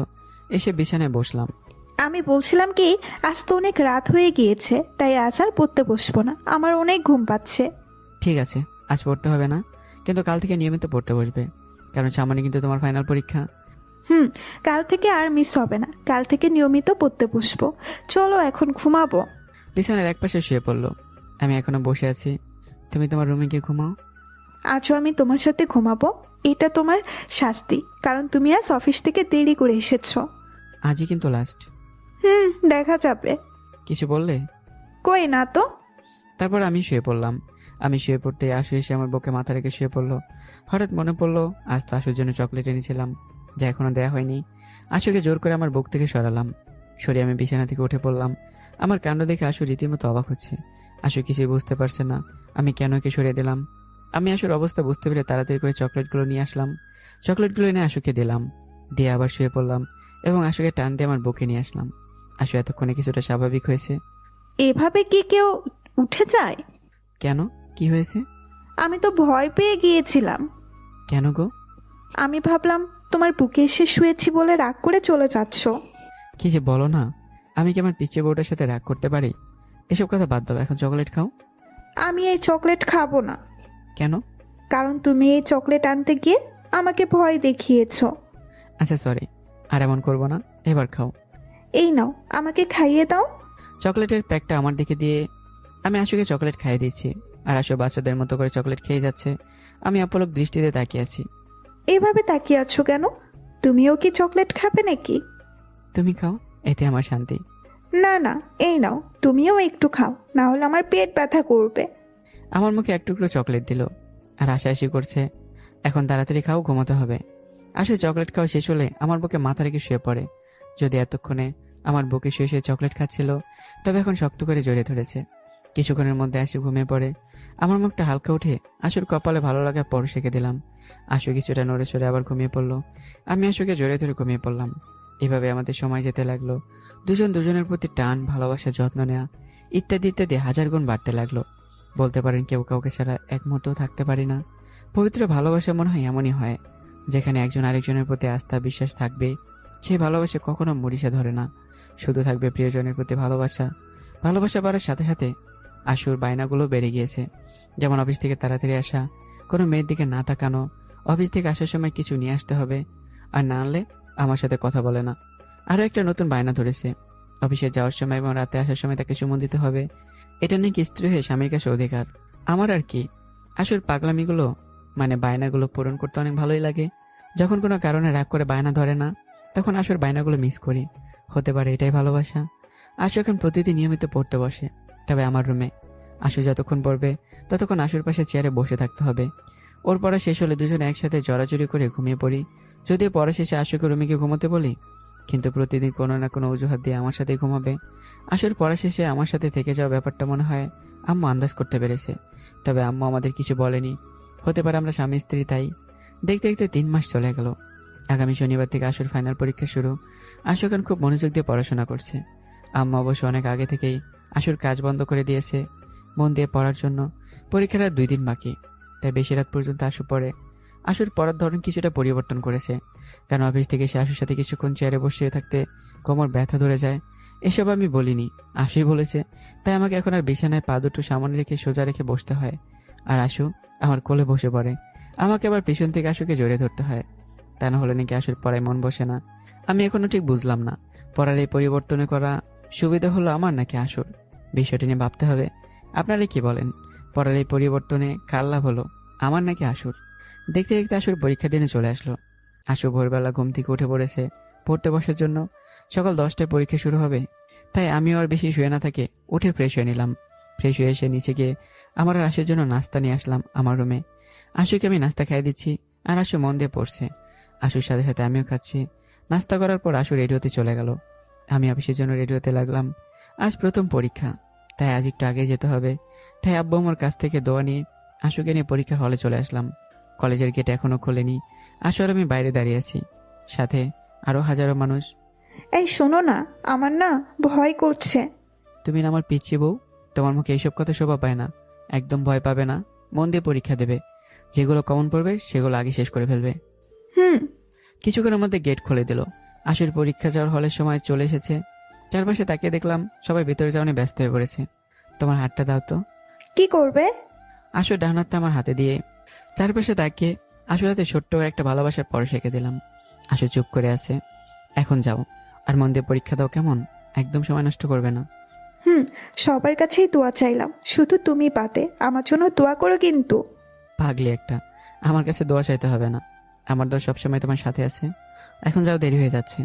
তারপর সে চলে গেল কলেজের ভিতরে। আমি চলে আসলাম অফিসে। অফিসে এসে কিছু গুরুত্বপূর্ণ ফাইল ছিল, সেগুলো কমপ্লিট করতে শুরু করলাম। ফাইলগুলো দেখা হলে রফিক চাচাকে ডাক দিলাম। জি বাবা, বলো কেন ডাকছো? চাচা, আমি আজ থেকে কিছুদিন লাঞ্চের টাইমের পর অফিসে থাকবো না, তাই দরকারি ফাইলগুলো বের করে রাখবেন। আমি বাসায় গিয়ে চেক করে নেব। আর আজকের ফাইলগুলো চেক করা শেষ, আগামীকালেগুলো বের করে রাখবেন। জি, তুমি কোনো চিন্তা করো না, আমি সব কিছু সামলে নেব। ধন্যবাদ চাচা। আজ তো আশু মামুনির পরীক্ষা, তাই না? জি চাচা, আসার সময় পরীক্ষার হল নামিয়ে দিয়ে আসলাম। ও, চাচা, আমি এখন চলে যাচ্ছি। আশুকে নিয়ে বাসায় যাব। দুপুরের পর আর অফিসে আসবো না, আপনি সব সামলে নিয়েন। হোম যাও। চাচাকে কাজ বুঝিয়ে দিয়ে চলে আসলাম আশুর পরীক্ষার হলের সামনে। এখনো পরীক্ষা শেষ হয়নি, আরও প্রায় 15 মিনিট বাকি আছে। বাইক দাঁড় করিয়ে দাঁড়িয়ে রইলাম আশুর অপেক্ষায়। লাঞ্চের পর অফিসে না যাওয়ার কারণ হলো বিকেল আশুকে টাইম দেওয়া। আমি না থাকলে পড়তে বসবে না। কিছুক্ষণ পর আশুর পরীক্ষা শেষ হলো। আমার মতো আরও অনেকে দাঁড়িয়ে আছে। দূর থেকে আশুকে হাত দেখালাম। আশু আমার হাত দেখে আমার কাছে চলে আসলো। পরীক্ষা কেমন হলো? আলহামদুলিল্লাহ, অনেক ভালো হয়েছে।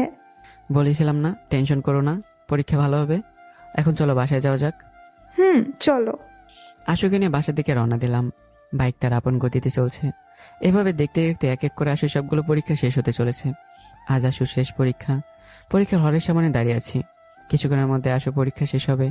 প্রতিদিনের মতো বাইক দাঁড় করিয়ে দাঁড়িয়ে আছি। পরীক্ষা শেষ হতে আশু সোজা আমার কাছে চলে আসে। প্রতিদিন এক জায়গায় দাঁড়িয়ে থাকায় এখন আর হাত দেখাতে হয় না। আজ পরীক্ষা কেমন হলো? আলহামদুলিল্লাহ, প্রতিদিনের মতো আজও পরীক্ষা ভালো হয়েছে। চলো এখন বাসায় যাওয়া যাক। চলো। আশুকে নিয়ে বাসায় যাওয়ার জন্য রওনা দিলাম। কিছু দূর যেতেই আশু বাইক থামাতে বলল। বাইক থামাও। কি হয়েছে? পরীক্ষা থাকায় অনেক দিন ধরে আমার আইসক্রিম খাওয়া হয় না, তো তো এখন আমি আইসক্রিম খাবো। ওই দেখো আইসক্রিমের দোকান। হাত দিয়ে দোকান দেখিয়ে দিল। তুমি এখানে দাঁড়াও, আমি নিয়ে আসছি। আইসক্রিম আনতে চলে গেলাম রাস্তার ওপারে, কারণ আইসক্রিমের দোকান ছিল রাস্তার ওপারে। দোকানে গিয়ে 2টা কোন আইসক্রিম নিলাম, একটা আমার আর একটা আশুর। রাস্তা পার হচ্ছি আর আশুকে 2টা আইসক্রিম নিয়েছি তা দেখাচ্ছি। 2টা আইসক্রিম দেখে আশু আরো খুশি হয়েছে। হঠাৎ একটা মাইক্রোবাস হর্ন বাজালো। আমি দ্বিধায় পড়ে গেলাম, কি করব? মাইক্রোবাসটিকে যাওয়ার জন্য সাইড দেব নাকি রাস্তা পার হয়ে যাব? চোখের পলকের মধ্যে মাইক্রোবাসটি আমার কাছে চলে আসলো। মাইক্রোবাসটি যে আমার সাথে সংঘর্ষ হবে অমনি কে যেন আমাকে ধাক্কা দিয়ে দূরে ফেলে দিল। কিছুক্ষণের মধ্যে আমার মাথা কাজ করা বন্ধ করে দিয়েছে। কি হচ্ছে আমার সাথে? খেয়াল করলাম যে আমাকে ধাক্কা দিয়ে দূরে ফেলে দিল সে আর কেউই না, আমার আশু। পরক্ষণের মধ্যে আশু মাইক্রোবাসের ধাক্কায় দৌড়ে গিয়ে ছিটকে পড়েছে। আমার মনে হচ্ছে আমার পায়ের নিচ থেকে মাটি সরে গেল। আমি দৌড়ে আশুর কাছে চলে গেলাম। রক্তে ঝরঝর করছে আশুর সারা শরীর। মাইক্রোবাসটি দ্রুত সেই জায়গা ত্যাগ করে চলে যায়। আমি আশুকে ধরে কান্না করছি। আমার মাথা কাজ করা বন্ধ করে দিয়েছে। অল্প সময়ের মধ্যে মানুষজনে ভরে গেছে। আমি চিৎকার করে বলছি, কেউ একজন অ্যাম্বুলেন্স ডাকেন, আমার আশুকে আমি হারাতে পারবো না। আমি আশুকে ধরে বিলাপ করে কান্না করছি। তুমি এটা কি করলে আশু? আমাকে বাসা থেকে নিজে শেষ করে দিলে নিজেকে। প্লিজ কথা বলো আমার সাথে। তোমার কিছু হলে আমার কি হবে? আমি তোমাকে কিছু হতেই দেব না। আশু অজ্ঞান হয়ে পড়ে আছে আমার কোলে।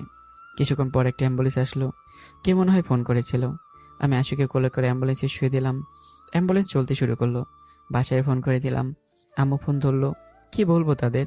আমার জবান যেন বন্ধ হয়ে যাচ্ছে। আমি চুপ করে শুধু ফোপাচ্ছি। কিরে, তুই কথা বলছিস না কেন? আমি এবারে চুপ করে আছি। কি হয়েছে বল আমাকে। আর আশু কোথায়? আশুর পরীক্ষা তো শেষ, ওরে গিয়ে নিয়ে আয়। আম্মু, আশুর অ্যাক্সিডেন্ট হয়েছে। সে আমাকে বাসাতে গিয়ে নিজেকে নিজে শেষ করে দিল। আম্মু চুপ করে আছে, কোনো কথা বলছে না। আশুকে এখন সিটি হাসপাতালে নিয়ে যাচ্ছি বলে ফোনটা কেটে দিলাম। আম্মুর সাথে কথা বলে আমার বন্ধু নাইমকে ফোন দিলাম। নাইমকে সবকিছু বললাম। কিছুক্ষণের মধ্যে আশুকে নিয়ে হাসপাতালে নিয়ে আসা হলো। আশুকে নিয়ে জরুরি বিভাগে ভর্তি করা হলো। ডাক্তার আশুকে অপারেশন থিয়েটারে নিয়ে গেল। আমি বাইরে একা একা দাঁড়িয়ে আছি। মনের মধ্যে হাজারো চিন্তা ঘুরপাক খাচ্ছে। অপারেশন থিয়েটারের সামনে দাঁড়িয়ে আছি। ভেতরে আমার পিচ্চি বউ আশুর অপারেশন হচ্ছে। পিচ্চিটা একেবারে পাগলি হয়ে গেছে আমাকে বাঁচানোর জন্য। নিজেকেই শেষ করে দিল। আমার আশুর কিছু হলে আমি তো বেঁচে থেকেও জীবন্ত লাশ হয়ে যাব। কথাগুলো ভাবছি, ওই সময় আমার বন্ধু নাইম আসলো। ভাবি, এখন কেমন আছো? অপারেশন থিয়েটারে নিয়ে গেছে, এখনো কোনো ডাক্তার বের হয়নি। কোনো চিন্তা করিস না, আল্লাহর ওপর ভরসা রাখ, দেখবি সব ঠিক হয়ে যাবে। তাই তো করছি। আমি ভেঙে পড়লে চলবে না, তাহলে আব্বা মা আরও ভেঙে পড়বে। তুই চিন্তা করিস না, তোর বাইক আমি তোর বাসায় রেখে আসছি।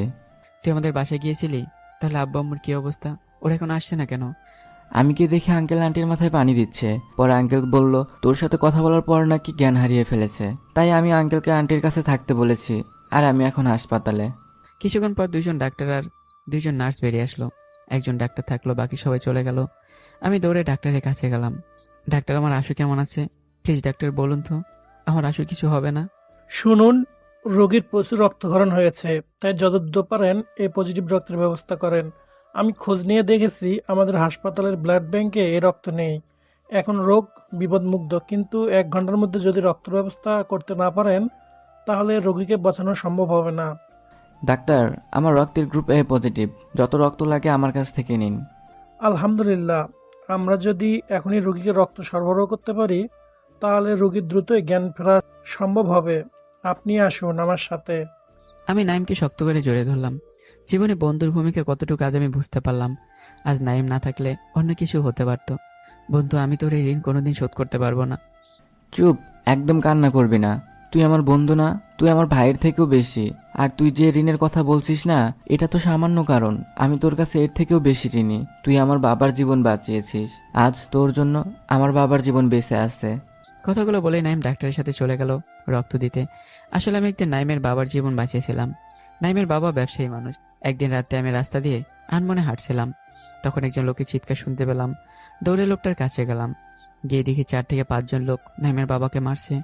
আমি আর দাঁড়িয়ে থাকলাম না, ঝাঁপিয়ে পড়লাম লোকগুলোর ওপর।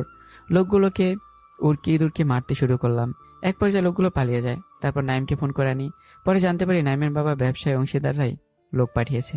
এখন বর্তমানে আসা যাক। অনেকক্ষণ ধরে দাঁড়িয়ে আছি, আশুর কাছেও যেতে দিচ্ছে না। কিছুক্ষণ পর দেখে আব্বু আর আম্মু আসছে। আম্মু এসে কান্নাকাটি শুরু করে দিয়েছে। আমি আম্মুকে সান্ত্বনা দিতে পারছি না। কি বলে সান্ত্বনা দেব আম্মুকে? যে আশুকে আমার থেকে বেশি ভালোবাসে, যাকে সুখে রাখার জন্য আমার মনে আশুর প্রতি ভালোবাসার সৃষ্টি করছে। আম্মু, কান্না করো না, দেখবে তোমার আশু একদম ঠিক হয়ে যাবে। ডাক্তার অপারেশন করে বেরিয়ে এসেছে। আশু এখন বিপদমুক্ত। আশুর নাকি অনেক রক্তক্ষরণ হয়েছে, তাই নাইম গেছে রক্ত দিতে। নাইমের সাথে আশুর রক্ত মিল রয়েছে। দেখবে কিছুক্ষণের মধ্যে আশু আবার ভালো হয়ে যাবে। আল্লাহর উপর আমার সম্পূর্ণ ভরসা আছে। আমাদের আশুর কিছু হবে না। তুমি এখন কেমন আছো? আমাকে নিয়ে চিন্তা করতে হবে না, আমি ঠিক আছি। কিছুক্ষণ পর নাইমও চলে আসলো। রক্ত দেওয়া মনে হয় কমপ্লিট হয়েছে। নাইমের সাথে সাথে ডাক্তার এসেছে। আমরা ওনার কাছ থেকে 2 ব্যাগ রক্ত নিয়েছি। এর থেকে বেশি রক্ত নেওয়া ওনার জন্য ঝুঁকিপূর্ণ হবে। আপনি এখন 2 ব্যাগ নিয়ে কাজ করেন, আমরা আরো রক্তের ব্যবস্থা করছি। আমার আর আশুর রক্ত এক। আপনার যত রক্ত লাগে আমার কাছ থেকে নিয়ে নেন। দরকার হলে আশুর জন্য আমার শরীরের সব রক্ত দিয়ে দিব। সরি ম্যাডাম, আপনাকে দেখে মনে হচ্ছে না আপনি অনেক দুর্বল। আপনার কাছ থেকে আমরা কোনোভাবে রক্ত নিতে পারবো না। না ডাক্তার, আমার থেকেই রক্ত নিতেই হবে। সরি, আমাদের কাজ জীবন বাঁচানো, জীবন নেওয়া নয়। আমরা এখন এই 2 ব্যাগ রক্ত দিয়ে কাজ করব। আপনারা আরো রক্তের ব্যবস্থা করেন। ডাক্তার আবার চলে গেল অপারেশন থিয়েটারে। তোমরা কোনো চিন্তা করো না, আমি লোকজন লাগিয়ে দিচ্ছি, কিছুক্ষণের মধ্যেই রক্তের ব্যবস্থা হয়ে যাবে। সাথে সাথেই আব্বু কার কাছে যেন ফোন করলো, যে কোনো মূল্যে হোক 2 ঘন্টার মধ্যে এ পজিটিভ রক্তের ব্যবস্থা করে দেওয়ার জন্য। তোমরা কোনো চিন্তা করো না, দেখবে 1 ঘন্টার মধ্যে রক্ত চলে আসবে। তাই যেন হয় আব্বু। শহরের অন্যতম বিজনেসম্যান হয়, মোটামুটি অনেক পাওয়ার আছে, তাই হয়তো রক্ত পেতে বেশি সমস্যা হবে না। কিছুক্ষণ পর ডাক্তার অপারেশন থিয়েটার থেকে বের হলো। আমরা দৌড়ে ডাক্তারের কাছে চলে গেলাম। ডাক্তার, আশু এখন কেমন আছে? দেখেন, রোগী এখন বিপদমুক্ত আছে, তবে আমরা যে মেশিন দিয়ে অপারেশন করছিলাম সেই মেশিনটা নষ্ট হয়ে গিয়েছে। কি বলছেন এসব? আমাদের এখন কিছু করার নেই। আপনারা রোগীকে দ্রুত অন্য কোনো হাসপাতালে নিয়ে ভর্তি করেন। রোগীকে এভাবে বেশিক্ষণ রাখা ঠিক হবে না। তোমরা কোনো চিন্তা করো না, আমি এখনই সব কিছুর ব্যবস্থা করছি। আব্বু আমার কাছ থেকে একটু দূরে গিয়ে কাকে যেন ফোন করলো। কথা শেষ করে আবার আমাদের কাছে আসলো। সব কিছু রেডি হয়ে গিয়েছে। আশুকে আমার বন্ধুর পপুলার সেন্টার হাসপাতালে নিয়ে যাব। সেখানে আশুর অপারেশনের জন্য সব কিছু রেডি করা হচ্ছে। ওখানে আর বেশি সময় থাকলাম না, একটা অ্যাম্বুলেন্সে করে আশুকে পপুলার সেন্টার হাসপাতালে নিয়ে আসলাম। দেখ বন্ধু, আমার মেয়ের যেন কিছু না হয়। আমি আমার মেয়েকে খুব তাড়াতাড়ি সুস্থ দেখতে চাই। বন্ধু, তুই কোনো চিন্তা করিস না, আল্লাহর উপর ভরসা রাখ, সব ঠিক হয়ে যাবে। এদিকে অপারেশনের কাজ কতটুকু এগিয়েছে? আমার হাসপাতালে সব থেকে ভালো ডাক্তারদের টিম গঠন করছি আশু মামনির অপারেশনের জন্য। আর অপারেশনের যাবতীয় যা দরকার সব কিছু রেডি আছে। তারপর তাড়াতাড়ি করে আশুকে অপারেশন থিয়েটারে নিয়ে যাওয়া হলো। আমরা সবাই বাইরে দাঁড়িয়ে আছি। আমাদের সাথে শিকদার কাকা ছিল। আম্মু এখনো কান্নাকাটি করছে। 2 থেকে 3 ঘন্টা হতে চলেছে, এখন অপারেশন থিয়েটার থেকে ডাক্তার বের হয়নি। আমরা সবাই নানান চিন্তা করছি, আর শিকদার কাকা আমাদের সান্ত্বনা দিচ্ছে। দীর্ঘ 3.5 ঘন্টা পর অপারেশন থিয়েটার থেকে ডাক্তার বের হয়ে আসে। ডাক্তার বের হতে দেখতে আমরা সবাই দৌড়ে ডাক্তারের কাছে চলে আসলাম। ডাক্তার, আমার আশু এখন কেমন আছে? ডাক্তার কিছুক্ষণ চুপ থেকে বলল, আলহামদুলিল্লাহ, আমাদের অপারেশন সফল হয়েছে। কথাটা শোনা মাত্র সবার মুখে খুশির আওয়াজ সৃষ্টি হলো। তাহলে ডাক্তার অপারেশন করতে এত টাইম লাগলো কেন? শিকদার সাহেব আমাদের আগেই বলেছিল রোগী নাকি আগেও এরকম অ্যাক্সিডেন্ট হয়েছিল, তাই আমাদের জন্য অপারেশন করাটা একটা বড় চ্যালেঞ্জ ছিল। তাই আমরা সময় নিয়ে অপারেশনটা করেছি, কোনো প্রকার রিস্ক না নিয়ে। আমরা কি এখন আশুকে দেখতে পারবো? এখন রোগীর ঘুমের ইঞ্জেকশন দেওয়া হয়েছে। জ্ঞান ফিরলে আমরা রোগীকে বেডে শিফট করব, তারপর রোগীকে দেখতে পারবে, তার আগে না। কথাগুলো বলে ডাক্তার চলে গেল। এখন শুধু অপেক্ষা, কখন আমার পিচ্চি বউটার জ্ঞান ফিরবে। অপেক্ষার সময় যেন আর শেষ হতেই চায় না। ঘন্টার পর ঘন্টা আশুর জ্ঞান ফেরার জন্য অপেক্ষা করছি। সময় পেরিয়ে রাত হয়ে গেল, কিন্তু আশুর জ্ঞান এখনো ফেরেনি। আম্মু আর আব্বুকে জোর করে নাইমের সাথে বাড়িতে পাঠিয়ে দিলাম। রাতে ডাক্তার এসে আশুকে আবার পর্যবেক্ষণ করলেন। ডাক্তার বের হবার পর, ডাক্তার, আশুর এখনো জ্ঞান ফিরছে না কেন? দেখুন, এখানে চিন্তার কিছু নেই। রোগীর এর আগেও এক বড় ধরনের একটা অ্যাক্সিডেন্ট হওয়ায় এমন করেছে।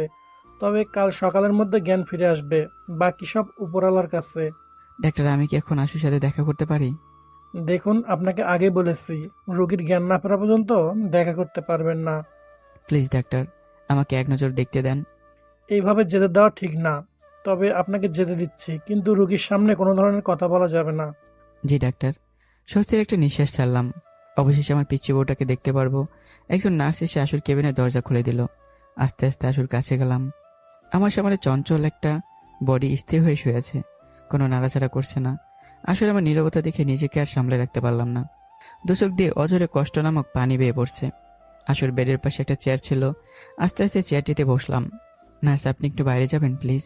সরি স্যার, আপনাকে এখানে একা থাকতে দেয়া হবে না। প্লিজ আমাকে 10 মিনিট সময় দিন, তারপর আপনি আবার চলে আসবেন। 10 মিনিট পর আমি আবার আসব। নার্স বাইরে চলে গেল। আস্তে করে আমার হাত দুটো আশুর গালে রাখলাম। আশুর শরীরটা এখনো ঠান্ডা হয়ে আছে। আস্তে করে আশুর কপালে ভালোবাসার পরশ এঁকে দিলাম। মুখে কোনো শব্দ করছি না। যদি নার্স চলে আসে, আজ আমাকে বাঁচাতে গিয়ে আমার আশুর এই অবস্থা, কথাটা ভাবতে আমার হৃদয়টা হাহাকার করে ওঠে। আশুকে যতই দেখছি ততই কান্না আসছে। কেবিনে আরো কিছুক্ষণ থেকে বাইরে চলে আসলাম। এসে দেখি কেবিনের বাইরে নার্স বসে আছে। আমাকে দেখেই, কি স্যার, 10 মিনিট আগেই চলে আসলেন? তারপর ফোনটা বের করে শিকদার কাকার কাছে ফোন করলাম। আসসালামু আলাইকুম কাকা, আমি রাজু বলছি। ওয়ালাইকুম আসসালাম। হাসপাতালে কি কোনো সমস্যা হয়েছে? না কাকা, তেমন কিছু না। কাকা, আমি কি রাতে আশুর কেবিনে থাকতে পারবো? না বাবা, তা হয় না। প্লিজ কাকা, আমি আশুকে কোনো ডিস্টার্ব করব না, শুধু ওর সামনে চেয়ার পেতে বসে থাকবো। আচ্ছা, আমি বলে দিচ্ছি। কাকা, আমার সাথে একজন নার্স আছে, তাকে বলে দেন। আমি নার্সের হাতে ফোনটা ধরিয়ে দিলাম। শিকদার কাকা নার্সের কথা বলা শেষে, আপনি পারেনও বটে। কথা বলেই ফোনটা আমার হাতে দিয়ে নার্স চলে গেল। জি কাকা, বলেন। আমি নার্সকে বলে দিয়েছি তুমি এখন আশু মামুনির কেবিনে থাকতে পারবে। ধন্যবাদ কাকা। ফোনটা কেটে আবার কেবিনে চলে আসলাম। সবকিছুই পরিবর্তন হচ্ছে, কিন্তু আমার আশুর কোনো পরিবর্তন হচ্ছে না। যেভাবে ছিল সেভাবে আছে। আবার কি আশুর পাশে বসলাম। এখনো কোনো কথা বলছি না, শুধু নীরবে চোখের পানি ফেলছি। আমি আমার চোখ জোড়াকে নিয়ন্ত্রণ করতে পারছি না। চোখ জোড়া শুধু কেঁদেই যাচ্ছে। আস্তে করে আশুর মাথা বুলিয়ে দিচ্ছি। আশুর মাথা বুলিয়ে দিতে দিতে কখন যে ঘুমিয়ে গেলাম বুঝতেই পারিনি। সকালে কারো হাতের স্পর্শে আমার ঘুমে গেছে। চোখ খুলে দিকে আশুর একটা হাত আমার গালের উপর রেখেছে। আমার কাছে সবকিছু স্বপ্নের মতো লাগছিল। আমি অদ্ভুত নয়ন আশুর দিকে তাকিয়ে আছি। এভাবে তাকিয়ে আছো কেন? আমার কিন্তু লজ্জা করছে। কথাটা শুনে আমার ভাবনায় ছেদ পড়ল। আমি বিশ্বাস করতে পারছি না আমার আশুর জ্ঞান ফিরেছে। খুশিতে আমার কথা বলা বন্ধ হয়ে গেছে। আশু আবার বলল, এই, তুমি কথা বলছো না কেন? আমি নিজেকে ধরে রাখতে পারলাম না। জড়িয়ে ধরলাম আশুকে। আশুর কপালে গালে নাকে চুমু খেতে লাগলাম। আমি খুশিতে ভুলে গেছি আশু এখন অসুস্থ। আউস, ব্যথা পাচ্ছি তো। ও সরি, আমি ভুলে গিয়েছিলাম তুমি অসুস্থ। এই, আমাকে ছাড়লে কেন? আমার হাতটা ধরো না প্লিজ। আমার চোখের দিকে তাকিয়ে বলল। চুপ করে আশুর হাতগুলো বুলিয়ে দিচ্ছি। তুমি ওই সময় আমার দিকে ওভাবে তাকিয়েছিলে কেন?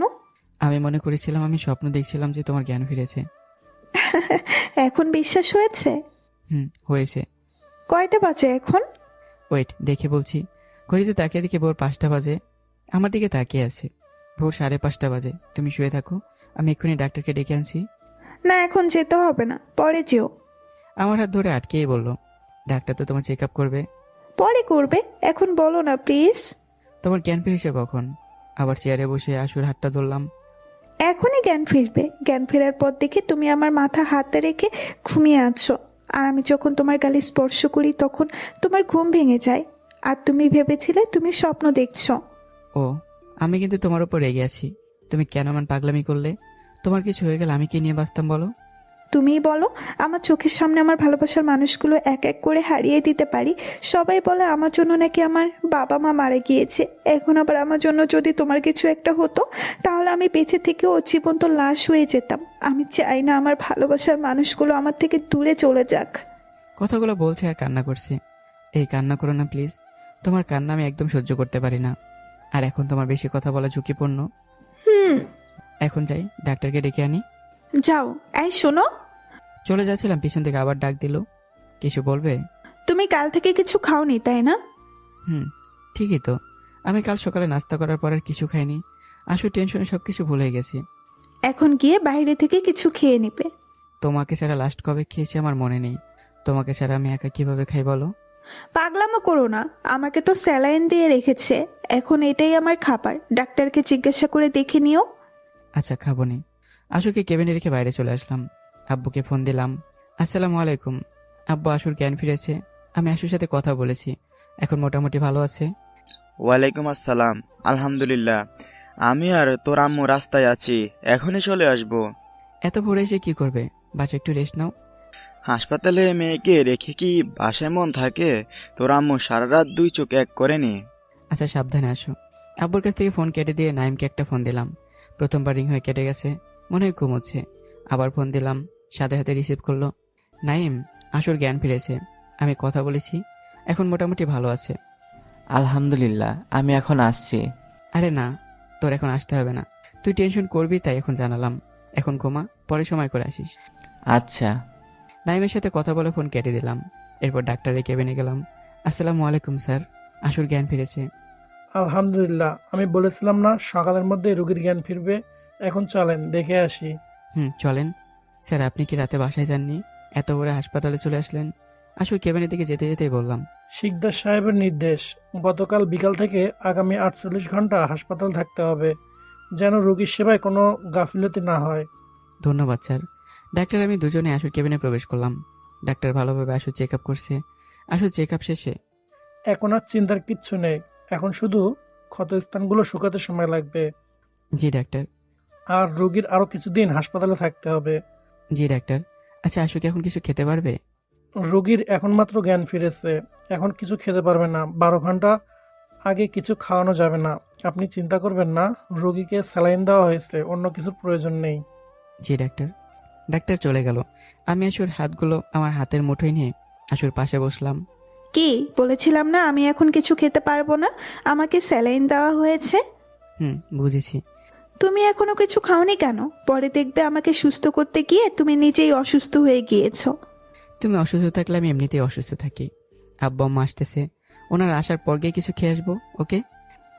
ওকে। আমার হাতে আস্তে করে একটা চুমু দিল। হাসপাতালে ভর্তি আছো, তারপর রোমান্স খেলো না। অসুস্থ বলে যে রোমান্স করব না তা তো হতে পারে না। আমার অধিকার আছে তোমার সাথে রোমান্স করার। কার উপর কি অধিকার আছে আশু মামুনির? পেছন থেকে আম্মু বলল, না আম্মু, তেমন কিছু না। আশু মা, এখন কেমন আছিস? এখন মোটামুটি ভালো আছি। তুমি কেমন আছো? আমি ভালো আছি। আমার চিন্তা করতে হবে না মা। বলতো মা, কেন এমন পাগলামি করলি? তোমার গুণধর ছেলেকে জিজ্ঞাসা করো রাস্তাঘাটে কিভাবে চলাফেরা করতে হয়। আমার অ্যাক্সিডেন্টের কথা আশুকে জিজ্ঞেস করছে, কারণ আমি শুধু বলেছিলাম আশুর অ্যাক্সিডেন্ট হয়েছে, কিন্তু কিভাবে হয়েছে বলা হয়নি এখনো। আমি এসব কথা এখন বাদ দাও তো। ডাক্তার বলে দিয়েছে আশুকে কম কথা বলতে। কথা ঘুরিয়ে নিলাম, এখন এসব কথা বলার সময় না। আশুর খাওয়ার ব্যাপারে ডাক্তার কিছু বলেছে? ডাক্তার বলছে 12 ঘন্টার আগে কিছু খাওয়ানো যাবে না। আমি কিছু খাচ্ছি না বলে তোমার ছেলেও কাল থেকে না খেয়ে আছে। আশু মামুনি, এখন আর তোর চিন্তা করতে হবে না, আমি নাস্তা বানিয়ে নিয়ে এসেছি। এখন ভালোই ভালোই খেয়ে নাও। আমার দিকে তাকে, খাচ্ছি তো। আমার সামনে খাবে, তোমাকে নিয়ে বিশ্বাস নাই। আব্বুর সামনে বসে নাস্তা করলাম। নাস্তা করা শেষে নার্স এসে আশুকে আবার ঘুমের ইঞ্জেকশন দিয়ে গেল। 8 থেকে 10 ঘন্টা পর নাকি জ্ঞান ফিরবে। আম্মু আব্বুকে আবারও বাসায় পাঠিয়ে দিলাম। আশু অজ্ঞান থাকা অবস্থায় নাইম এবং শিকদার কাকা দেখে গেছে। আশু কিভাবে আরও 1 সপ্তাহ হাসপাতালে রাখা হলো। এই 1 সপ্তাহে আমি একবারের জন্য হাসপাতাল থেকে বাইরে যাইনি। সারাক্ষণ আশুর সাথে থেকেছি, যেন আশু কোনোভাবে বোরিং ফিল না করে। তাছাড়া আশুকে এই অবস্থায় রেখে কোনো কাজে মনও বসবে না। 1 সপ্তাহ পর আশুকে বাসায় নিয়ে আসা হলো। আশুকে আরও মাস দেখ রেস্টে থাকতে হবে। আমি এখন আবার অফিসে যাওয়া কন্টিনিউ করেছি। যথাসম্ভব দ্রুত কাজ শেষ করে আশুকে সময় দিতে হয়। আশু এখন আমার সাথে আমার রুমেই থাকে। তাও আম্মু নিজেই থাকতে বলেছে, আশু সেবাও করতে বলেছে। কারণ আম্মু এখন জানে আমাকে বাসা থেকে আশু অ্যাক্সিডেন্ট হয়েছে। আশুকে এখন রুমেই থাকতে হয়, নিচে যাওয়া বারণ। আমি অফিসে থাকলে আব্বু আম্মু আমার রুমে এসে আশুর সাথে আড্ডা দেয়। এখন সবসময় আমি আশুকে খাবার খেয়ে দেই। এখন রাতের খাবার নিয়ে রুমে আসলাম। আশু, খাবার নিয়ে এসেছি, চলো এবার খেয়ে নাও। খাইয়ে দাও। হা করো। চুপচাপ খাচ্ছে আর আমিও খাচ্ছি। খাওয়ার মধ্যেই, তুমি তো আমাকে সবসময় খাইয়ে দাও। দাও, আজ আমিও তোমাকে খাইয়ে দেই। জি না, তোমার শরীর ভালো হোক, তারপর যত ইচ্ছা আমাকে খাইয়ে দিও, আমার কোনো সমস্যা নেই। আচ্ছা, খাওয়া শেষ করে প্লেটগুলো নিচে রেখে আসলাম। চলো না আমরা ব্যালকনিতে গিয়ে বসি। চলো। প্রতিদিন রাতে খাওয়া শেষ করে বেলকনিতে গিয়ে বসা এখন আমাদের রুটিন হয়ে গেছে। কারণ আশুর রুমে বসে থাকতে থাকতে নাকি ভালো লাগে না, তাই রাতে দুজন একসাথে বসে গল্প করি। আশুকে ধরে আস্তে আস্তে বেলকনিতে নিয়ে গেলাম। আশুকে ধরে চেয়ারে বসালাম আর আমি চেয়ারের পিছনে দাঁড়ালাম। শোনো না, আমার এভাবে বসলে শরীর ব্যথা করে। পিছন থেকে আমার হাতটা আশুর হাতে নিয়েই, তাহলে চলো তোমাকে নিয়ে রুমে যাই। না, রুমে যাব না, এখানে ভালো লাগছে। তোমার শরীরে যে ব্যথা করছে তার কি হবে? এক কাজ করো, তুমি চেয়ারে বসো, আমি তোমার কোলে বসি, তাহলে আমার শরীরে ব্যথা করবে না। এখন সব বুঝেছি। আশুকে ধরে দাঁড় করালাম, আমি চেয়ারে বসলাম আর আশু আমার কোলে বসলো। পাগুলো ঝুলিয়ে রাখলো আর হাত দুটো দিয়ে আমার গলা জড়িয়ে ধরেছে। আশুর মাথাটা আমার বুকের সাথে ভর দিয়ে রেখে, একটা কথা বলি? বলো। তুমি এখনো সরাসরি কোনো কিছু আমার কাছে চাও না কেন? কই, চাই তো। তাহলে সবকিছু ঘুরিয়ে পেঁচিয়ে বলো কেন? সবকিছু তো আর সরাসরি চাওয়া যায় না, তাই ঘুরিয়ে পেঁচিয়ে বুঝাতে হয় আমার বুড়ো বরটাকে। বুঝলাম। এভাবে বেলগুনিতে অনেক কথা হলো। কথা বলতে বলতে একসময় আশু আমার বুকে মাথা রেখে ঘুমিয়ে পড়লো। আশুকে কোলে নিয়ে রুমে নিয়ে আসলাম, আস্তে আস্তে বিছানায় শুয়ে দিলাম। এইভাবে আমাদের ভালোবাসার দিনগুলো অতিক্রম হতে লাগলো আর আশু আস্তে আস্তে সুস্থ হতে লাগলো। আশুর পুরোপুরি সুস্থ হতে 1.5 থেকে 2 মাস লেগে গেল। আশু এখন আবার আগের মতো চলাফেরা করতে পারে। সকালে সবাই মিলে নাস্তা করছিলাম। শোন রাজু, তোর আব্বু আর আমি মিলে একটা ডিসিশন নিয়েছি। আশু এখন সম্পূর্ণ সুস্থ আছে, তাই আগামী শুক্রবার তোর আর আশু মামুনির বৌভাতের অনুষ্ঠানটা সম্পূর্ণ করে ফেলতে চাই। আম্মুর কথা শুনে আশু আর আমি একজন আরেকজনের দিকে তাকিয়ে আছি। আম্মু, এই সময় এইসব না করে পরে করলে হয় না? আমার কথা শুনে আশু চোখ বড় বড় করে আমার দিকে তাকিয়ে আছে।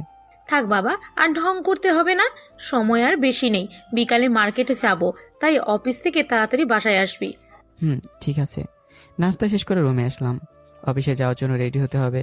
আমার পিছন পিছনে আশু আসলো। রুমে ঢুকে আমাকে ধাক্কা মেরে বিছানায় ফেলে দিল। তারপর আমার বুকে এসে বসলো। তুই বউ ভাতের অনুষ্ঠান করতে না করেছিলি কেন? রেগে আছে, যার জন্য আমাকে তুই করে বলছে। আর আমি কি আম্মুর সামনে সরাসরি বলতে পারি আমার বৌভাতের কথা? বাবুর ঢং দেখে আর বাঁচি না। ওই বিয়ে করেছো 3 বছর হতে চলেছে, আর এখনো বউ ভাত হয়নি, বাসরাত হয়নি, এটা কোনো বিয়ে হলো? একদম এই কথাগুলো বললো আশু। আবার বলো তো, কি বলেছো? আমি একবারের কথা বারবার বলি না। লজ্জা পেয়ে মনে হয় বুঝতে পেরেছে যে সে কি বলে ফেলেছে। তাহলে এখন লজ্জা পাচ্ছ কেন? এমনি, তোমার মাথা। আশু আমার উপর থেকে উঠে চলে গেল নিচে, আর আমি অফিসের জন্য রেডি হতে ব্যস্ত হয়ে পড়লাম। কিছুক্ষণ পর আশুকে ডেকে আনলাম আমার টাই পরিয়ে দেওয়ার জন্য। ও, আপনাদের তো বলতেই ভুলে গেছি, আশু সুস্থ হওয়ার পর থেকে নিয়মিত আমাকে টাই ভরিয়ে দেয়। আশু, একটু তাড়াতাড়ি করো, আজ এমনিতে দেরি হয়ে গেছে। চুপ করে আমার টাইটা পরিয়ে দিচ্ছে আশু। আমি আশুর কোমরে হাত দিয়ে জড়িয়ে ধরে আছি। আশু কোনো কথা বলছে না, মনে হয় কিছুক্ষণ আগের কথাগুলো ভেবে এখনো লজ্জা পাচ্ছে। আশু, জানো, লজ্জা মাখামাখি তোমাকে অপূর্ব সুন্দরী লাগছে। তোমার টাই বাঁধা শেষ? তো তো আবার কি, অফিসের না দেরি হয়ে যাচ্ছে? তা ঠিক। বলে আশুর কপালে ভালোবাসার একটা পরশ রেখে দিয়ে অফিসে চলে আসলাম। বিকেলে অফিস থেকে এসে সবাই একসাথে মার্কেটে গেলাম বৌভাতের কেনাকাটা করার জন্য। আমার সবকিছু আশু পছন্দ করে দিয়েছে। অবশ্য আশুর পছন্দ আছে বলতে হবে, সবগুলো জিনিস আমার অনেক পছন্দ হয়েছে। আমি আশু কিছু জিনিস পছন্দ করে দিলাম। এক এক করে সবকিছু কেনাকাটা শেষ করলাম। বিয়ের কেনাকাটা সম্পর্কে আমার কোনো জ্ঞান নেই, তাই বেশি কিছু বললাম না। দেখতে দেখতে আশু আর আমার বৌভাতের দিনও চলে আসলো। রঙিন আলো দিয়ে ঝলমলে করেছে সারা বাড়ি, আত্মীয় স্বজন দিয়ে ভরে আছে সারা বাড়ি। একমাত্র ছেলের বৌভাত বলে কথা, কোনো কমতি রাখেনি আব্বু আম্মু। আশুকেও রুমে বিউটিশিয়ানের মহিলারা সাজাচ্ছে। 2 ঘন্টা ধরে আশুকে সাজানো হচ্ছে। এই ফাঁকে আমি রেডি হয়ে নিলাম। অবশ্য আমার সাথে আমার বন্ধুরাও ছিল। আশু পছন্দ করে দেয় বেনারসিতে আমাকে ভালোই মানিয়েছে বলতে হবে। রেডি হয়ে বেরিয়ে আসলাম রুম থেকে। এখন আশুর সাজসজ্জা হয়নি। মেয়েদের এই একটাই সমস্যা, বলা যায় বড় ধরনের সমস্যা, তা হলো সাজসজ্জায় প্রচুর পরিমাণ সময় ব্যয় করে। নিচে এসে মেহমানদের আপ্যায়ন করছি আমি, আর আমার বন্ধুরা আছে সুন্দরী মেয়ের খোঁজে। শালারা আমার সামনে আসলে এখন মেরে ভত্তা বানিয়ে ফেলতাম। আমার বউবাতে আমি নিজেই কাজ করছি, আমার কি কপাল। দাঁড়িয়ে দাঁড়িয়ে আমার ভার্সিটি লাইফের বন্ধু লামিয়ার সাথে কথা বলছিলাম, অমনি সিঁড়ির দিকে নজর গেল। আমার চোখ জোড়া যেন ওখানে আটকে গেল। আমার এই অবস্থার কারণ হলো আমার পিচ্চি বউ আশু। আম্মু আশুকে নিয়ে সিঁড়িতে নিচে নামছে। আজ আমার পিচ্চি বউটাকে অপূর্ব সুন্দর লাগছে, যার বর্ণনা আমার পক্ষে দেওয়া কোনোভাবেই সম্ভব না। আশুকে নিয়ে আস্তে আস্তে আমার সামনে নিয়ে আসা হলো, কিন্তু আমি যেন কোনো ঘরের মধ্যে আছি। এখন অপলক দৃষ্টিতে আশুর দিকে তাকিয়ে আছি।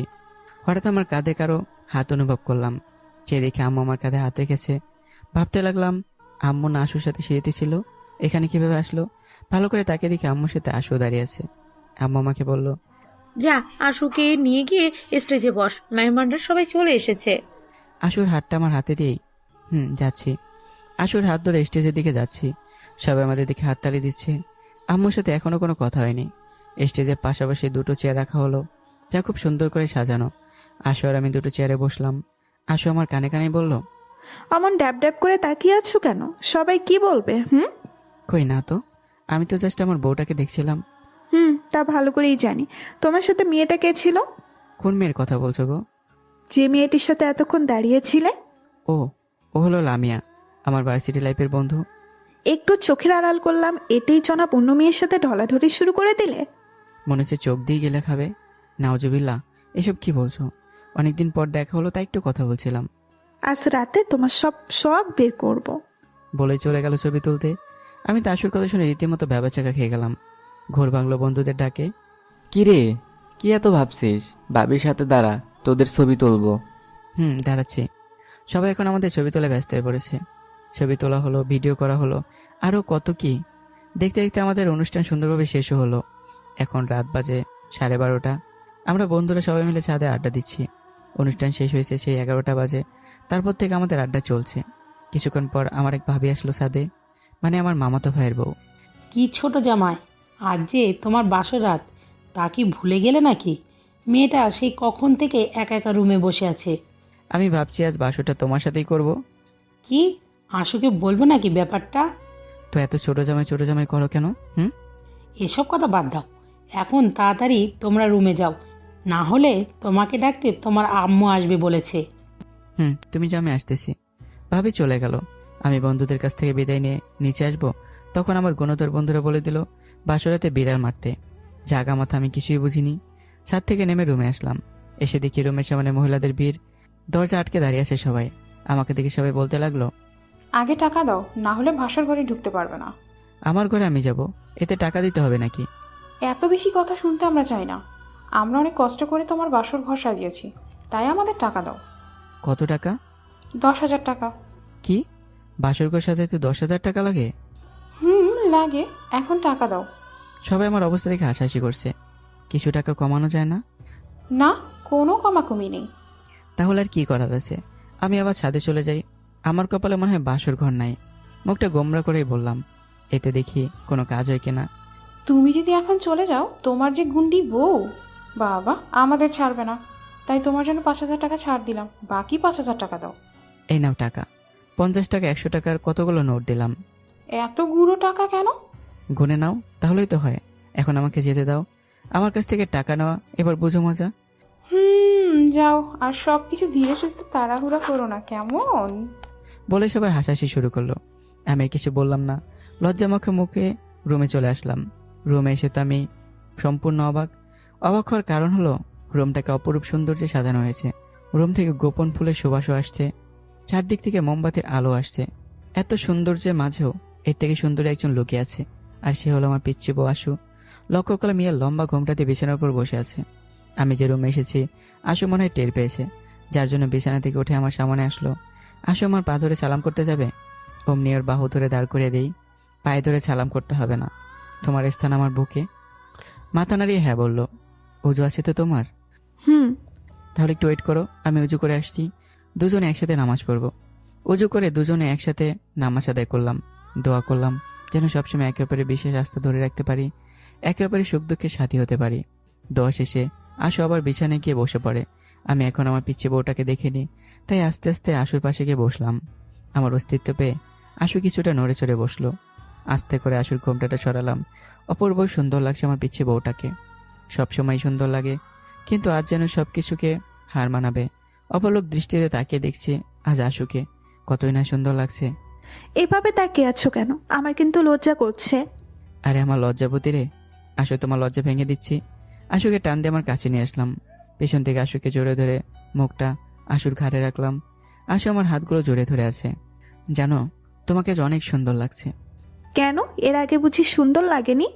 তোমাকে সবসময় সুন্দর লাগে, কিন্তু আজ বউ সাজে তোমাকে অপূর্ব সুন্দর লাগছে। ধন্যবাদ। তুমি একটু বসো, আমি এক্ষুনি আসছি। কই যাবে এই সময়? বাইরে যাব না, রুমে আছি, একটু ওয়েট করো। বিছানা থেকে উঠে আলমারির সামনে আসলাম। আলমারি থেকে একটা ব্যাগ বের করলাম। আপনারা ভাবছেন হয়তো এই ব্যাগে কি এমন আছে। এই ব্যাগে আশুর মহারানার টাকা, যা স্ত্রী হিসেবে আশুর অধিকার। টাকার ব্যাগটা নিয়ে আশুর কাছে আসলাম। কি আছে এতে? খুলে দেখো। এতগুলো টাকা কি করবে এত টাকা দিয়ে? এগুলো সব তোমার। আমি এত টাকা দিয়ে কি করব? আমার টাকা চাই না, আমার শুধু তোমাকে চাই। এগুলো তোমার মহারানার টাকা, এগুলো তোমার অধিকার। এই টাকাগুলো নিয়ে তোমার যা ইচ্ছা করতে পারো। এই টাকাগুলো আমি 2 ভাগ করব। 1 ভাগ এতিমখানায় দিব, আর 1 ভাগ দিয়ে ফকির মিসকিনদের খাওয়ানো হবে। তোমার এই সিদ্ধান্তে আমি অনেক খুশি হয়েছি বলে আশুর কপালে ভালোবাসার পরশ এঁকে দিলাম। বউ টাকা দেখতে হবে না? যাও, টাকার ব্যাগটা তোমার হাতে রেখে আসো। আশু গিয়ে টাকার ব্যাগটা রেখে আসলো। আমি আতশো হয়ে বসে আছি। আশু এসে আমার পাশে আতশো হয়ে বসলো আর আমার বুকে মাথা রাখলো। এইভাবে সারা জীবন আমাকে ভালোবাসবে তো? আমার নিঃশ্বাস থাকতে কোনোদিন তোমাকে আমার ভালোবাসার কমতে অনুভব হতে দেব না। আমার না একটা কথা বলার ছিল। আমার চোখের দিকে চোখ তাকিয়ে বাচ্চামি ভঙ্গিতেই কথাগুলো বললো। অনুমতি নেওয়ার কি আছে, বলো না। আমার এভাবে বলতে লজ্জা করছে। তাহলে বলো না। কানে কানে বলি। বলো। তারপর কানে কানে বললো, আমি মা হতে চাই। তাই নাকি? কি আমার ইচ্ছা পূরণ করবে না? অবশ্যই তোমার ইচ্ছা পূরণ করব, কিন্তু এই ইচ্ছেটা এখনই পূরণ করা যাবে না। কেন? আগে আমার কথাগুলো মন দিয়ে শোনো। বলো। তুমি নিজে তো একটা পিচ্ছি, তাহলে তুমি আরেকটা পিচ্ছির মা কিভাবে হবে? এই বয়সে সন্তানের তোমার জন্য ক্ষতি হবে, আবার তোমার সন্তানেরও ক্ষতি হতে পারে। আর তোমার তো এখন অনেক পড়াশোনা বাকি। তুমি আরেকটু বড় হও, তারপর আমরা সন্তান নেব। জানো, আমি তো আমাদের মেয়ে সন্তানের নামও ভেবে রেখেছি। বলো নামটা। তোমার সাথে মিল রেখে রাখবো। আড়াইতা। কি পছন্দ হয়নি? অনেক পছন্দ হয়েছে। এবার একটু হাসো। আশু আমাকে জড়িয়ে ধরলো। আমি আশুকে শক্ত করে জড়িয়ে ধরলাম। আশু আগে মন খারাপ করলেও এখন আবার ঠিক হয়ে গেছে। আর ভালোবাসার পূর্ণতা মানে কি শুধু শারীরিক মিলন? তা কিন্তু কখনোই না। ভালোবাসার পূর্ণতা হলো একজন আরেকজনের প্রতি বিশ্বাস রাখা, যত্ন নেওয়া, জীবনে যত বড় ঝড় আসুক না কেন দুজন দুজনকে আগলে রাখা, ইত্যাদি ইত্যাদি। আমাদের জন্য সবাই দোয়া করবেন যেন সারা জীবন আমার পিচ্চি বউটাকে ভালোবেসে আগলে রাখতে পারি, কখনো যেন কোনো কষ্ট অনুভব করতে না হয়। তো বন্ধুরা, গল্পটি কেমন হয়েছে আর পরবর্তী গল্পের জন্য তৈরি থাকবেন আর কমেন্ট করে জানাবেন যে কেমন হয়েছে গল্পটি। ভালো থাকবেন, সুস্থ থাকবেন। আল্লাহ হাফিজ।